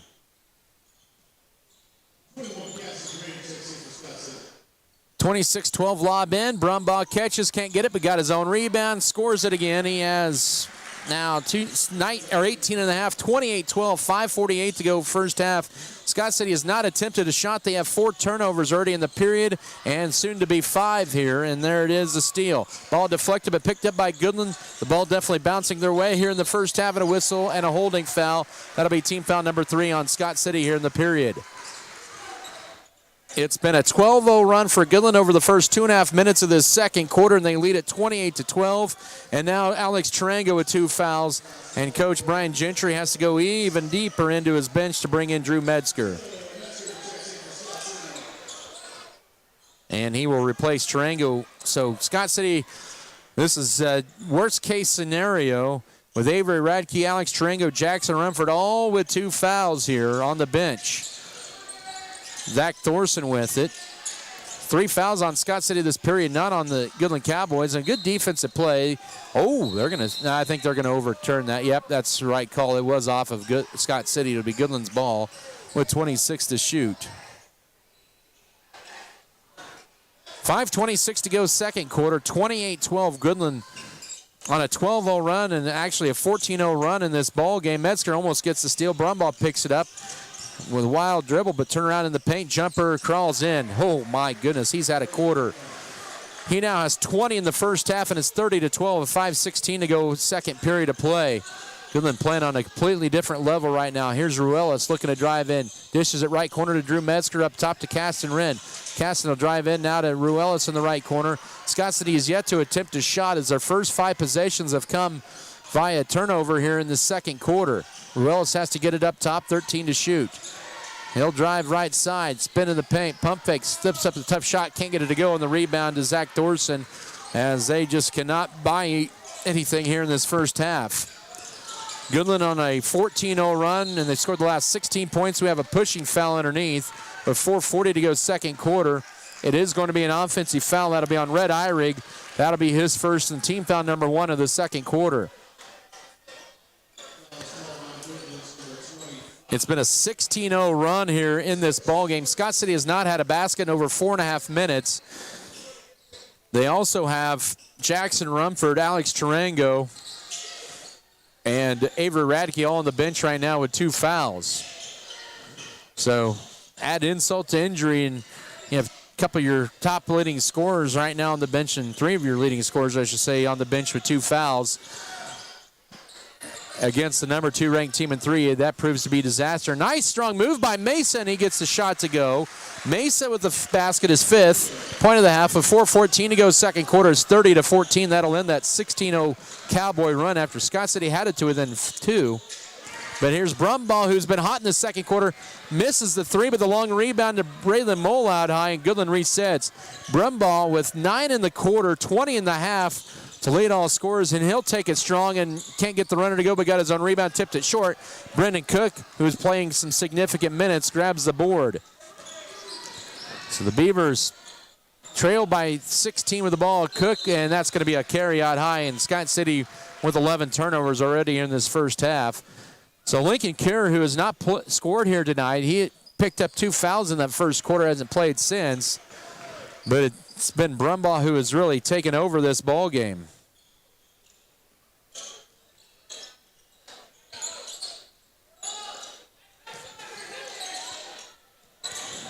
And now with it pulling up, Brumbaugh can't get the bounce on the right baseline. The rebound to Cook, who saves in a play. Then right to Drew Metzger, who loses it, but picked up by Eloy Ruelas. A lot of contact. They let it play through. And now Ruelas races it across. He'll dish it left side to Casson Wren, who got held that time by Brady Brumbaugh, his first. Team foul number 2 here in the second quarter on Goodland. Jackson Rumford re-enters. Good hustle by Cook, who's got a couple of rebounds. He played some good minutes there for Scott City. With 3:15 to go first half. Goodland with only 2 fouls here in the second quarter. Scott City with 3. Rumford, who re-enters the game, now up top to Wren. Screen here for Mesa. Fires a deep 3. Can't get it to go on the rebound backside to Brady Brumbaugh, who has about 3 rebounds here in this first half as Goodland races it across. And Scott City shooting woes continue. Drive in and reverse layup. No, but rebound in the paint to Jackson Miller. Goes up, can't get it. Got his own rebound. Scott City not rebounding either, and then a point-blank shot from Miller, no, tipped.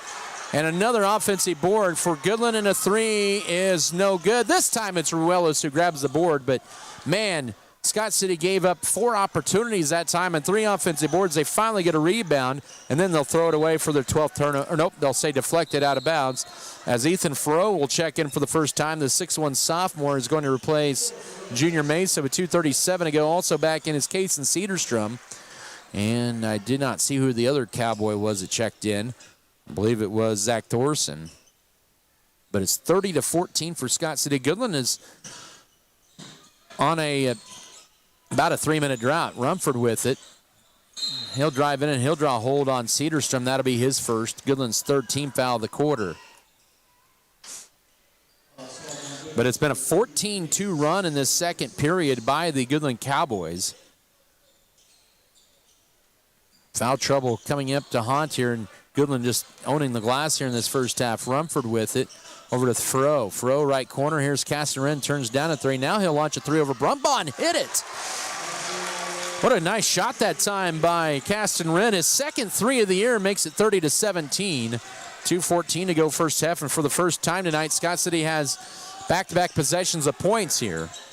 And now an answer back 3. Too strong. Rebound. Jackson Rumford couldn't get it in the hands of Brumbaugh. And Goodland will reset, but they will miss a 3 up top. Wren trying to fight for the rebound.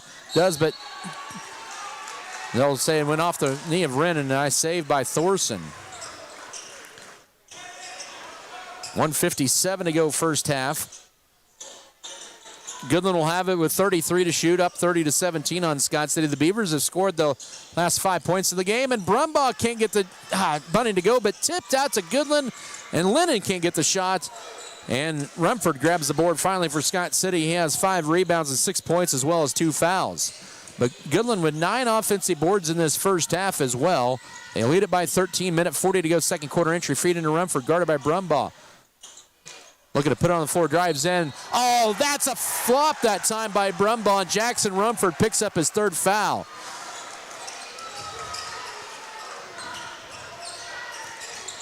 That looked definitely like a flop by Brumbaugh, but he was able to sell the bye to the official. And now Rumford has 3 fouls with 1:34 to go first half.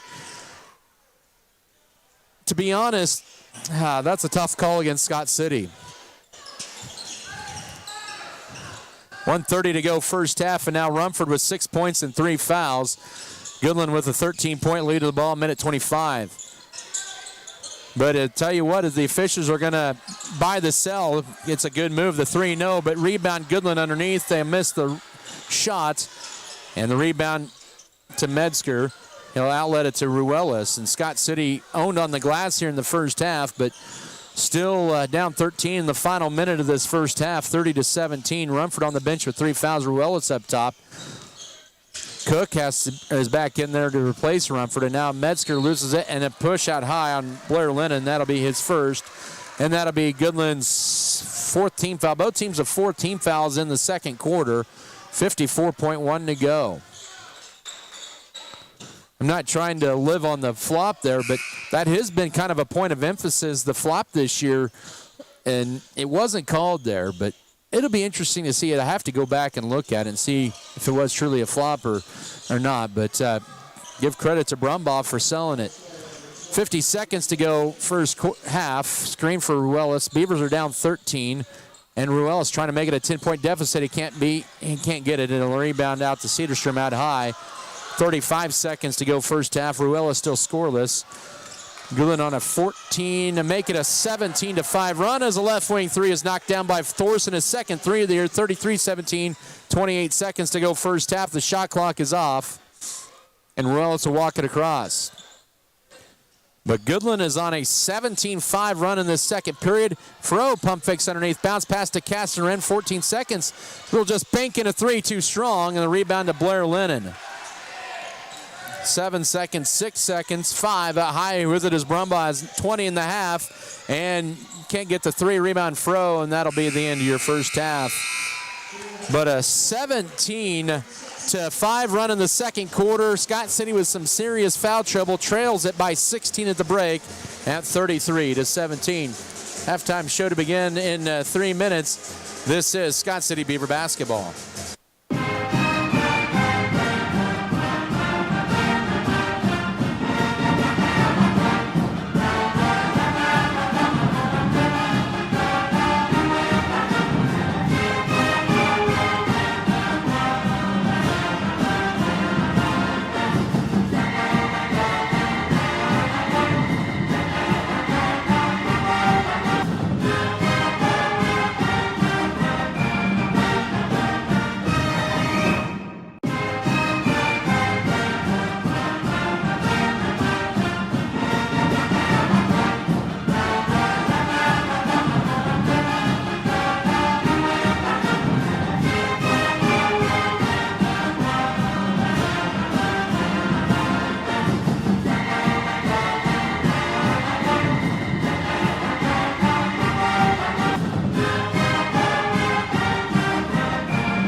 BBN is brought to you by Shapland Real Estate, State Farm, Norder Supply Incorporated, Ag Management Services, Vogelmore Family Farms, White's Food Liner, Scott Community Foundation.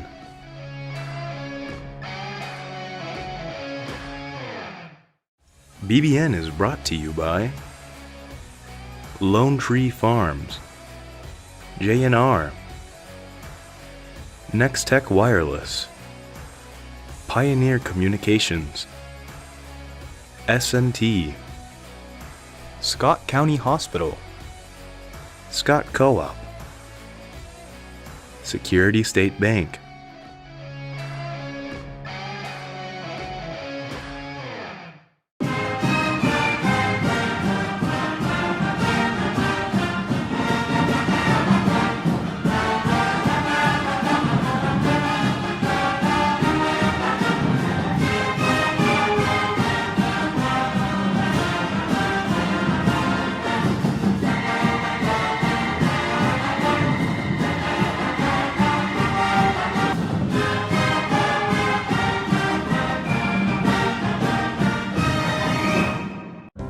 At American Implement, we know that our farmers and ranchers are getting up and going to work every morning to provide food, fuel, and fiber for the world. And even though time and technology keeps us constantly changing, one thing will always remain the same. We promise that we'll continue working right beside you. We appreciate all that you do for our country and our communities. From all of us at American Implement, thank you, and may God bless the American farmer and rancher. KWKR 99.9 Leota Garden City, KMML 92.9 Cimarron, powered by Leaper Transmission in Garden City. It's cheaper to keep her, so take her to Leaper. The Rock.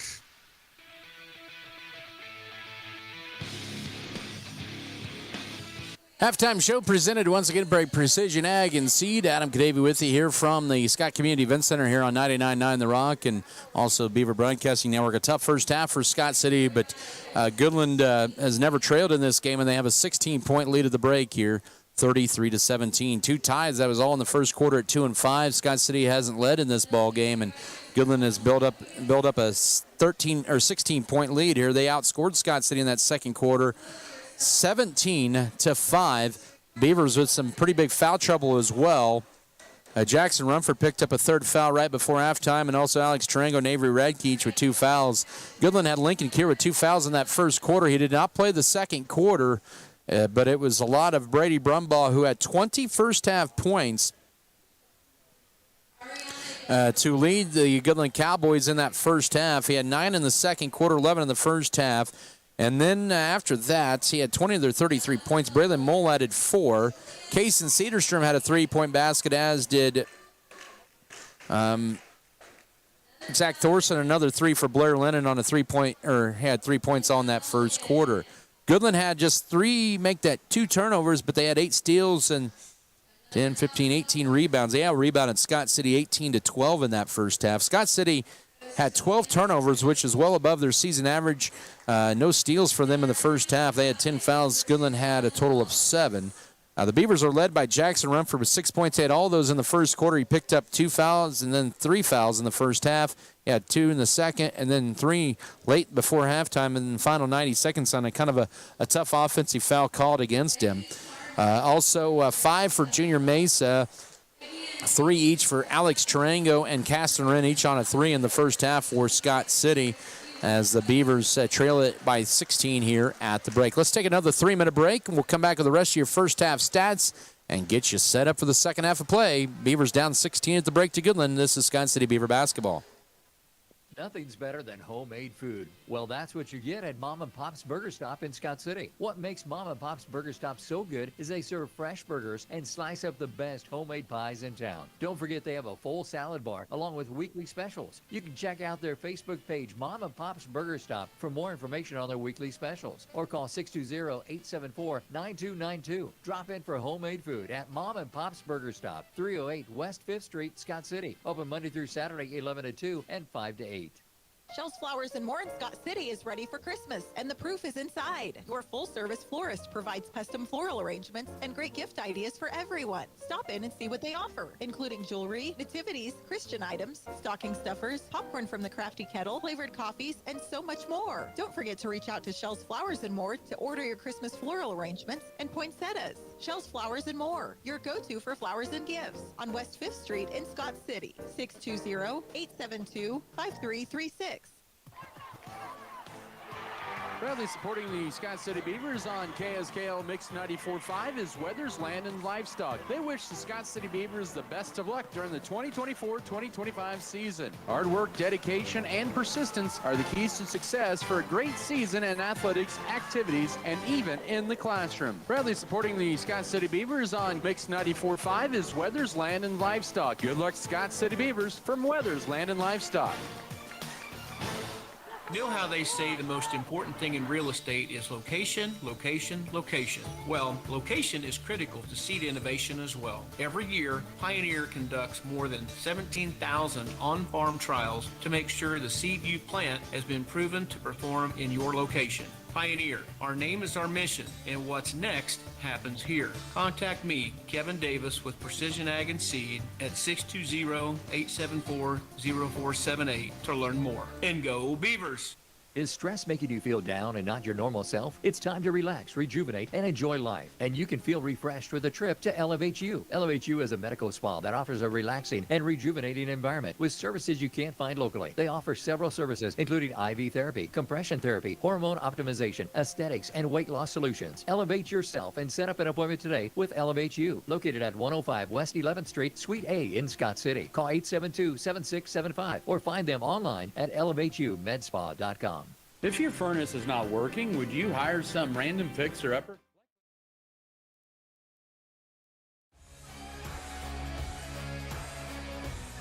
Western State Bank, Backyard Blooms and Garden Center, LLC, Spray Foamit, LLC, Good Anesthesia and Pain Management Services,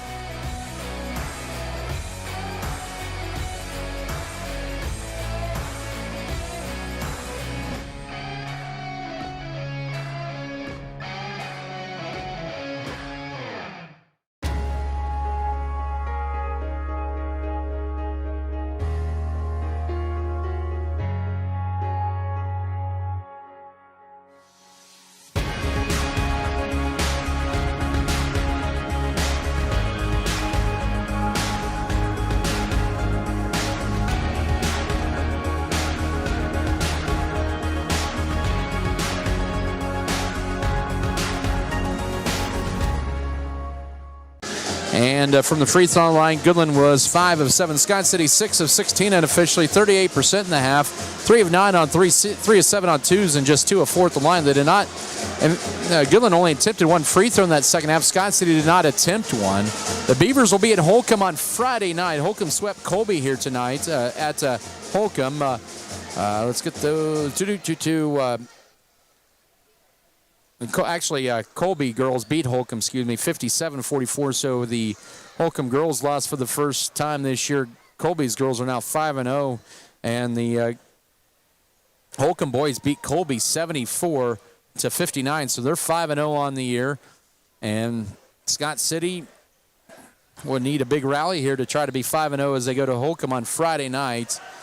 Hugoton boys beat Liberal tonight. I saw that. Their girls lost to the Redskins. Don't know any Ulysses Cimarron scores. Those are being played at Ulysses. Second half, it'll be Scott City's ball. Junior Mesa, Eloy Ellis, Jackson Rumford, Avery Radke, as well as Alex Tarango. For Goodland, it'll be their regular 5 with Zach Thorson. Also, Brady Brumbaugh, Lincoln Cure, Brian Mole, and Blair Lennon. Foul trouble for both sides. Lincoln Cure had 2 fouls. That was all in the first quarter. Scott City with some big foul trouble. Jackson Rumford with 3. Avery Radke, Alex Tarango each with 2. Rumford uses up his dribble, needs help. 28 to shoot. Scott City with the ball. Here's Zelo Arelis. Wanted to stop and pop the 3, but the tiring Linton came over the top of him. Up top, now right side. Here's Tarango looking to penetrate. Now right baseline to Rumford. Gives it to Ruelas, right corner for a 3. Too strong. Race over the backside board. Kicks it back out to Radke. Scott City resets. Ruelas with the ball. He's still scoreless tonight. Now gives it to Mesa. Holds it. That was a nice rebound by Mason, the kick out. Now here's Radke for a three, a little strong. And the rebound to Blair Lennon, and Goodland rushes across the way. That was just the third offensive board into Lincoln. Kier catches it, goes up and scores it. Rumford could not try to contest that. It would have been his fourth foul, and Kier his first basket, 35-17, 7:06 to go here in the third period, and Goodland extends their lead out to 18, their largest of the night. Mesa into the front court, finds Avery Radke. Radke also scoreless tonight. Tarango looking to drive in, can't. Back up top to Ruelas. Right side to Radke, 18 to shoot, 6:48 to go, third period. Ball deflected, and it's going to be stolen away, and that's going to be a foul on Mesa, the double whammy for Scott City, the turnover and the foul. Mesa's first team, or make that second, first team foul of the third quarter for Scott City here with 6:45 to go, third period. And just the woes continue tonight for Scott City, down 18, 35-17. With it here is Braylon Mole up top, guarded by Alex Tarango. Goes right with the pass over to Brady Brumbaugh. Lob into Kier, catches it, goes up, can't get it to go, and the rebound to Rumford. Rumford does have 6 rebounds unofficially here tonight, as the Beavers are bringing it across right to left here early third quarter, down 18. Rumford with it up top. Now left in to Tarango. Man, he misses another bunny. Goodland back the other way. In transition, Brumbaugh has 22 with the floater in the paint. 37-17, 6:11 to go, third period. And Scott City's missed 3 layups tonight from point blank. Tarango with it, pulls up over Lennon and gets his 5th point of the night, 37-19. Breaks a 7-0 Cowboy run 2 minutes into this third quarter. Left corner, here's a 3 for Thorson, good. He has 2 threes and 6 points, 40-19, 5:50 to go, third quarter, and the Cowboys hit their 5th triple of the night. Scott City has 3. Bounce pass to Rumford, immediately triple team. Mesa with an answer back 3. He will knock it down. He has his 8th point of the night, 40-22 with 5.5 to go, third quarter. The Beavers down by 18, still fighting here, but turnovers have been costly for Scott City. They have 13, just 2 turnovers for Goodland here tonight. Skip it over right side. Mole will try a 3. He'll knock it down. His 6th 3 of the area, 7, 43-22 with 5:13 to go, third quarter, and Goodland has hit 3 of their first 4 shots to begin the third period. Tarango wanted to drive in, but can't. Steps back now, trying to get it into Rumford, who has position. Now wrap around the corner. Here's Mesa for another 3. In and out. That time a good look for Mesa, and the rebound goes to Zach Thorson. That was good ball movement by Scott City, and I know Coach Gentry will live with that possession because they had good ball movement, just couldn't get the shot to finish, and Brumbaugh with a 3 misses badly backside to Avery Radke for Scott City. 4:38 in the third quarter, 43-22 for the Cowboys, and Mesa will launch from way downtown a little strong, and the rebound to Braylon Mole.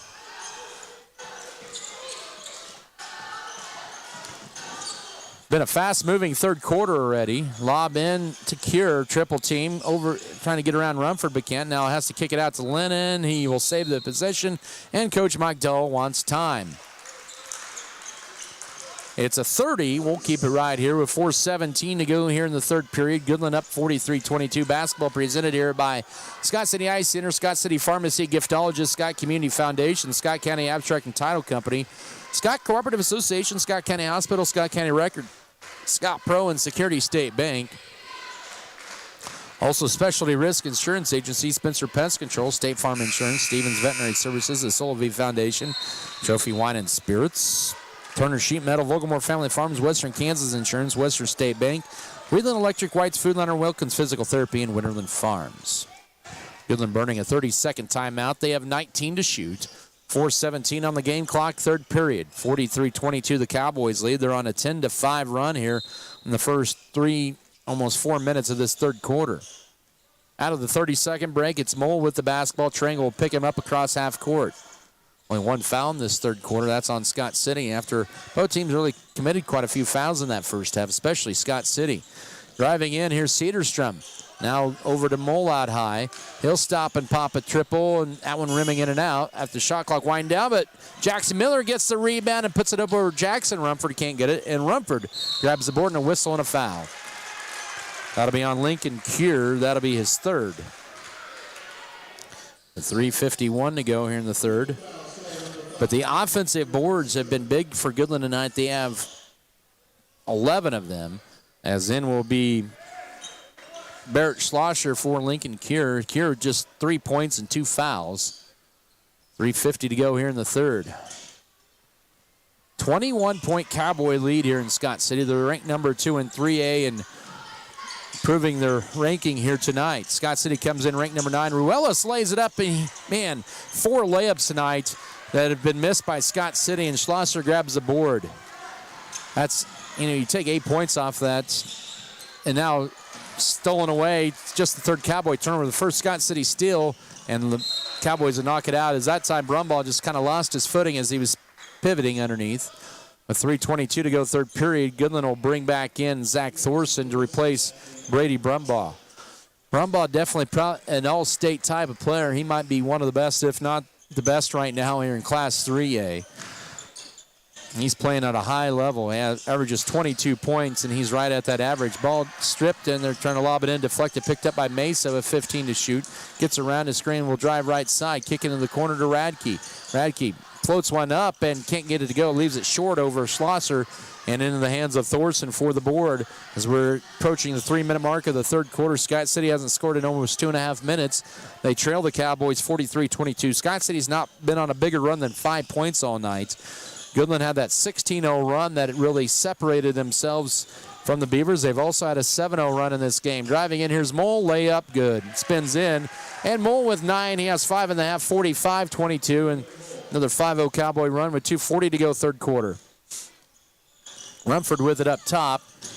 Goodland stays man-to-man. Uses up his dribble, finds Eloy Ruelas out high right. Ruelas, entry feed into Rumford, catches. Nice give and go to Ruelas, lays it up. Another missed layup for Scott City, and Goodland grabs the board. Been one of those nights for the Beavers. 2:15 to work third period. That's at least 5 layups that the Scott City Beavers have missed tonight. Mole can't get that one to go, but he draws the foul and get 2 free throws. That'll be a foul on Alex Tarango, his third with 2:08 to go third quarter. Scott City has not attempted a free throw since the first quarter, and they're sitting at 22 points here. So Tarango with 3, Rumford with 3, and 2 free throws here for Braylon Mole. He's 50% at the line, but he's 2 of 2 tonight. Goodland is 5 of 7, make that 6 of 8, and they extend their lead to 46-22 with 2:08 to go third quarter. As Brody Steckline in for the first time. He is a 6'1 sophomore. As Tarango will exit with 5 points and 3 fouls. He does have a basket this period. The free throw no good. Rebound Jackson Rumford. Plucks his 8th board of the night, but only has 6 points, all coming in the first quarter. He had Scott City's first 6 points. Under 2 to go third quarter. Beavers are on a 3.5-minute drought here. Down 46-22 Mesa. Now up top with it here is Mesa.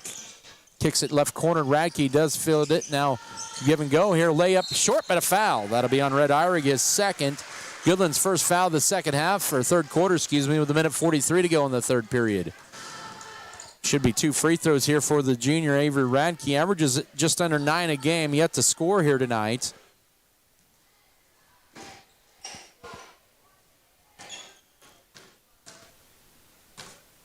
But Scott City, a lot of turnovers in that first half.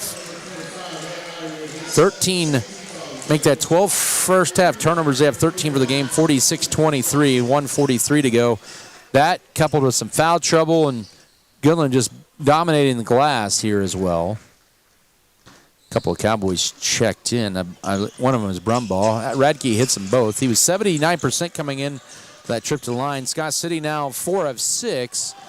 And it's 46-24 here with 1:38 to go third quarter, and a blocking foul on Scott City. That'll be team foul number 3 of the quarter as Lincoln Cure checked back in, and he draws the foul on Brody Steckline as first. Scott City's 3rd team foul of the period, and a new 35 for the Cowboys with 97 third quarter seconds remaining. Up top, Zach Thorson. Looking to lob it in, does so to Cure. Back at high, Brumbaugh drives the right baseline. Lob deflected, stolen away. Scott City forces turnover number 5 on the Cowboys. They have 2 steals all in this third quarter. Ruelas up top to Rumford, turns down the 3 now. He'll drive down, and he will try to dunk, and he draws the foul on Cure. He tried to throw one down, and that'll be Keir's fourth.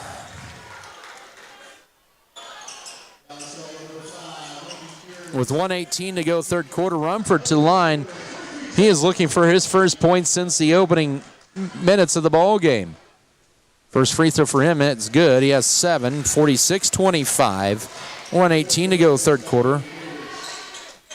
As Radke exits, Fro re-enters, and will be Braylon Mole, and Lincoln Keir exits with 2 points and 4 fouls. Keir averaging just under 14 a game, coming off a 25-point performance against Colby on Saturday night. Rumford sinks them both. He is now 4 of 6 from the line and pulls Scott City back to within 20. He has 8 points and about 8 rebounds as well.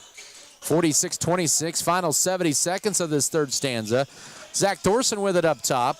Goes right out high to Kason Cedarstrom. Now to Braylon Mole. Mole will drive left side, cut off, back up top. Turning down the three was Brumbaugh. Drives in, dishes it right corner. Thorson with it, guarded by Steckline. Back up top, deflected. Good job by Fro getting in the passing lane. Steal, but then he gets pickpocketed and back over goes to the Cowboys. Scott City's 14th turnover, and a layup no good on the other end. That one kicked out that time unintentionally by Steckline. It was right at his feet, and it'll still stay Goodland basketball. 34 to shoot as Brendan Cook will re-enter, as will Drew Metzger. Junior Mesa, Jackson Rumford will exit. Caston Wren also checks back in. And who's going to come out? Let's see.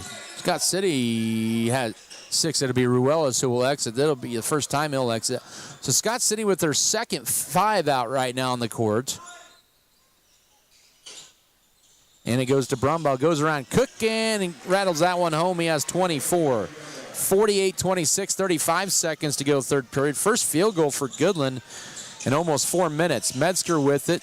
About 2 seconds between game clock and shot clock. Fro now up top to Caston Wren. Wren looking to drive but can't. Now here's Metzger with it. 20 seconds to work in the period to Ethan Fro. Gets it stripped and stolen away. Scott City's 15th turnover. 2-on-1 numbers. The layup floater is good in the paint for Thorson. He has 7. 50-26 with 8 seconds to go in the period. Here's Metzger with 6, with 5, with 4. Metzger gets a screen, goes to his left. Left corner, Randall fire up a 3. Too strong, and the rebound to Goodland. That closes out the third quarter. Goodland goes on a 17-9 run in the third quarter, and they have blown this game wide open, leading 50-26 as we head to the fourth quarter. Coming back in a minute for the fourth quarter. This is Beaver basketball. Hi, this is Wizard.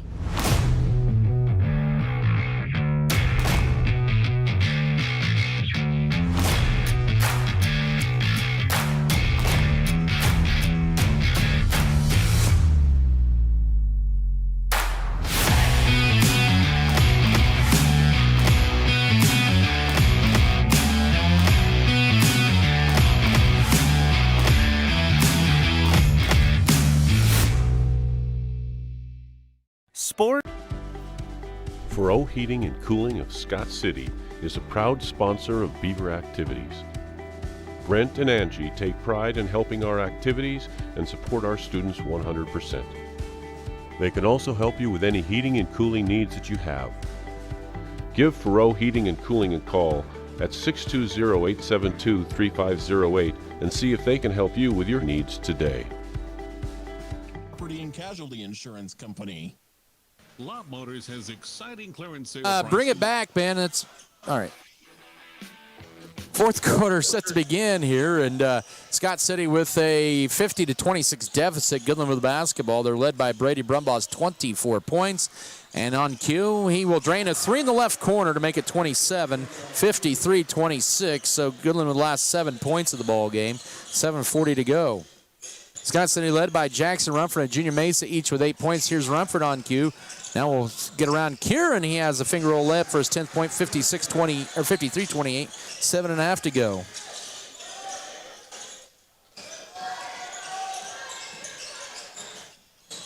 Goodland with the basketball. And deflected out by Tarango. It'll still stay Scott City or Cowboy basketball with 21 to shoot. 53-28, 7:15 to go in this one. Beavers had a lot of foul trouble in that first half, and you take 3 of your starters out, and you got a very young bench. against a high-octane team like Goodland, that's going to just come back and haunt you. The runner, no, that time for Blair Lennon.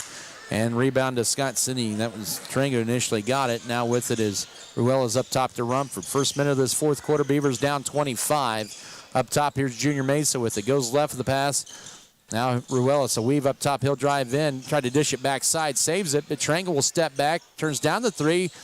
And here's Radke, who will drain a three from the right wing. He has his first field goal. He has 5. His 5th three of the year makes it 53-31, and a whistle and a foul out high with 6:39 to go. First foul on Scott City in the fourth quarter. That'll be on Mesa, his 3rd. 6:39 to go. So Scott City with 5 in a row. That's been their biggest run all night, has been 5-0. That 16-0 run in the first half by Goodland has pretty much put this game in doubt. Layup high up with the glass on the other end, no for Mole, but offensive board. Kier will dish it to Brumbaugh, and that'll sneak in. He has 29. 55-31, another offensive board for Goodland tonight. 6:15 to go. With it, pivoting was Radke up top to Rumford, trying to get it to Mesa. Mesa gets almost a moving screen there. He'll take it to the rack. He'll go off the glass, no, but Rumford with a tip in, he has a dozen. And he has about 8 or 9 rebounds, does Rumford. And it's 55-33, under 6 to go in this one. Kier will drive in, go right side over to Brady Brumbaugh. He'll be guarded by Radke. 5:40 to work in this one. Brumbaugh guarded by Radke. Now here's Kier up top. 15 to shoot. Trying to get around his screen. Stuffed that time. Good defense that time by Mesa up top. It'll be a tie-up, and that'll be Goodland's 7th turnover of the night. With 5:34 to go. 55-33, Goodland with a 22-point lead.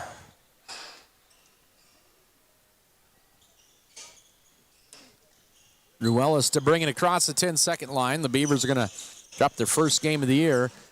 And now Ruelas will drive in. Dish it, try to get it to Rumford, thrown away. Scott City has cut down the turnovers in the second half, but it's been too late there. And Brumbaugh with another basket. He has 31. 57-33 of 5:15 to go. Out high, Ruelas right side. Trango will catch and shoot a 3. Hits the side of the backboard, and the rebound to Goodland. 5 minutes to go in this one. 24-point Goodland lead, 57-33. Kier with it, goes over left side. Here's Mole. Pulls the back out for Goodland. Mole still with the dribble up top to Kier. And now it's Lennon for a 3. Short. Rebound Alex Trango for Scott City. And then stolen away, Brumbaugh with another basket. He has 9 in the period, 33 for the game. 59-33 of 4.5 to go. Been that kind of night for Scott City and Rumford. Fakes, now goes up, can't get it to go, but he draws the foul. It'll either be the second on Brumbaugh or the 5th for Kier. 2 free throws coming up for Rumford, who has a dozen points tonight.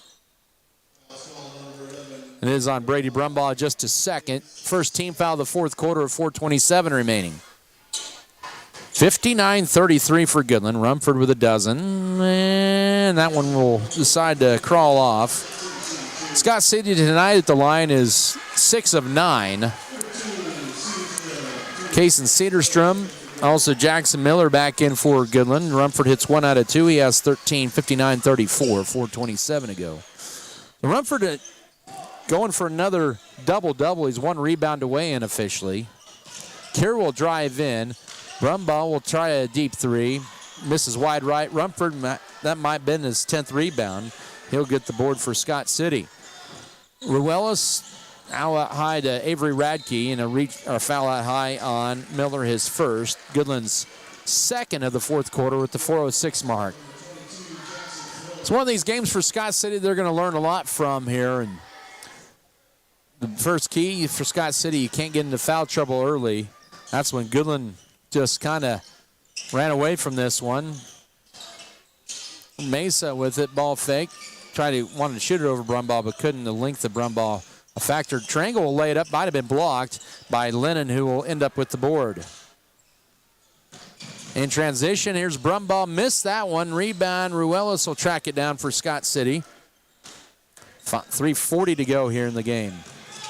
Underneath, Triangle get the right corner to Avery Radke, and he gets it stripped out of his hands, saved into play, though, to Mesa. Up top, Ruelas will try a triple. He'll be good on that one over a towering Cure. And Ruelas on the board is 6-3 of the year, puts Scott City to within 59 and 37 with 3:20 to go in this one. Jackson Miller with it. Scott City with a new line change, but a foul out high on Triangle. That'll be his fourth. And that'll be team foul number 2 of the fourth quarter on the Beavers. Oh, this will be about it. Get the starters some rest. Get ready for an undefeated Holcomb team. And both teams 8-9 in 3A. Holcomb 8th in the newest rankings. Scott City 9th. As checking in, Brody Steckline. In there for the first time, Mickey Gossman, the 6'3 sophomore. Chaston Berry, the 5'7 sophomore. Caston Wren in there, as well as Brody Steckline, Brendan Cook. If I can get through the lineup there. Pass underneath there to Brumbaugh. Here's a 3 for Miller, short. Rebound right to Brendan Cook. He has 3 boards here tonight. Under 3 minutes to go in this one. Anthony Rubal is going to check in next dead ball for the Cowboys. With it is Caston Wren up top to Chaston Berry. Very perfect from the three-point arc this year. Varsity competition 2-2. Wren will go around his screen, 18 to shoot. Finds a cutting Berry. Then back to Cook. Back up top, Wren from way downtown. A little short on that one. Gossman tried to save it in play, but it's into the hands of Case and Cedarstrom for Goodland. Wren was almost out to Wendy's for that free throw. 2:25 to go underneath. It's to Miller. Kicks it out high to Barrett Schlosser. Now here's Brumbaugh driving underneath and a shot up and in for Schlosser's first basket. 61-37 with 2:15 to go. Coach Mikey Dull calling a timeout basically for substitution purposes as they'll bring in Anthony Rubal in. Also Cato Romero, a 5'11 junior. Also out there remaining Jackson Miller, Red Eyrig, and Barrett Schlosser. 61-37. 2:10 to go in this one. Over right side, it goes over to Steckline. Up top to Brendan Cook. Final 2 minutes. Mickey Gossman backing his way in on Schlosser, and he has his first varsity points. 61-39, 1:52 to go. Up top with it now is Schlosser for the Cowboys. And Coach Mike Dahl is going to go a little deeper into the bench. Minute 40 to go in this one. Romero up top now. Rubal drive in. His layup is no good, but he draws the foul. And he'll have 2 free throws coming up, looking for his first points of the year on varsity. Or actually for a while, I should say. With 1:34 to go. Second foul on Steckline. Rubal, first trip to the line this year. Perfect. 62-39, 1:34 to go.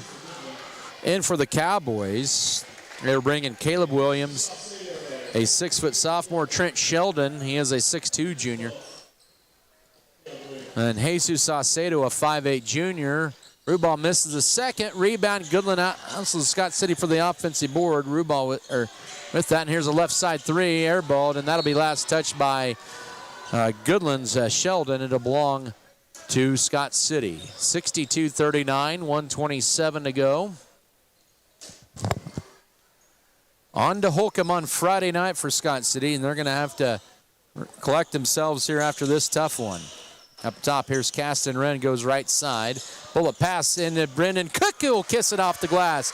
Assist that time from Steckline, 62-41, 1:13 to go. Scott City will have their season low of points, but I think a lot to learn from playing one of the best in 3A. Here's a 3 from Rubal, and that one's short. Rebound, though. Goodland with another rebound, offensive rebound to boot. Saucedo, and now here's a 3 in and out for Romero, and the rebound to Cook, who has 4 boards tonight. Final 50 seconds in this one. Cook will drive right side and cut off, and it's stolen away. Scott City with their 17th turnover. Oh, that might have been a carry, but they're going to let it go. And Caleb Williams with the layup, 64-41 with 34 seconds to go. Basically game clock and shot clock in sync. Berry to bring it across for the Beavers. He'll take it all the way. He'll scoop shot. Oh, it spins in. How about that with a little English? 64-43 with 18 seconds to go. Coach Mike Dull telling his team, do not shoot. Just hold it, run the clock out, and they will do that. Goodland will come in and sweep Scott City here tonight, and the Cowboys proving why they're the number 2 ranked team in 3A. They used a 16-0 run in the first and second quarters to distance themselves and never look back. 64-43. Goodland wins this one over Scott City. They're 5-0 on the year and 2-0 in conference play. Scott City drops to 4-1 on the year and 0-1 in league play. Our post-game coverage should begin in 3 minutes. This is Scott City Beaver basketball. We all know the weather in Western Kansas.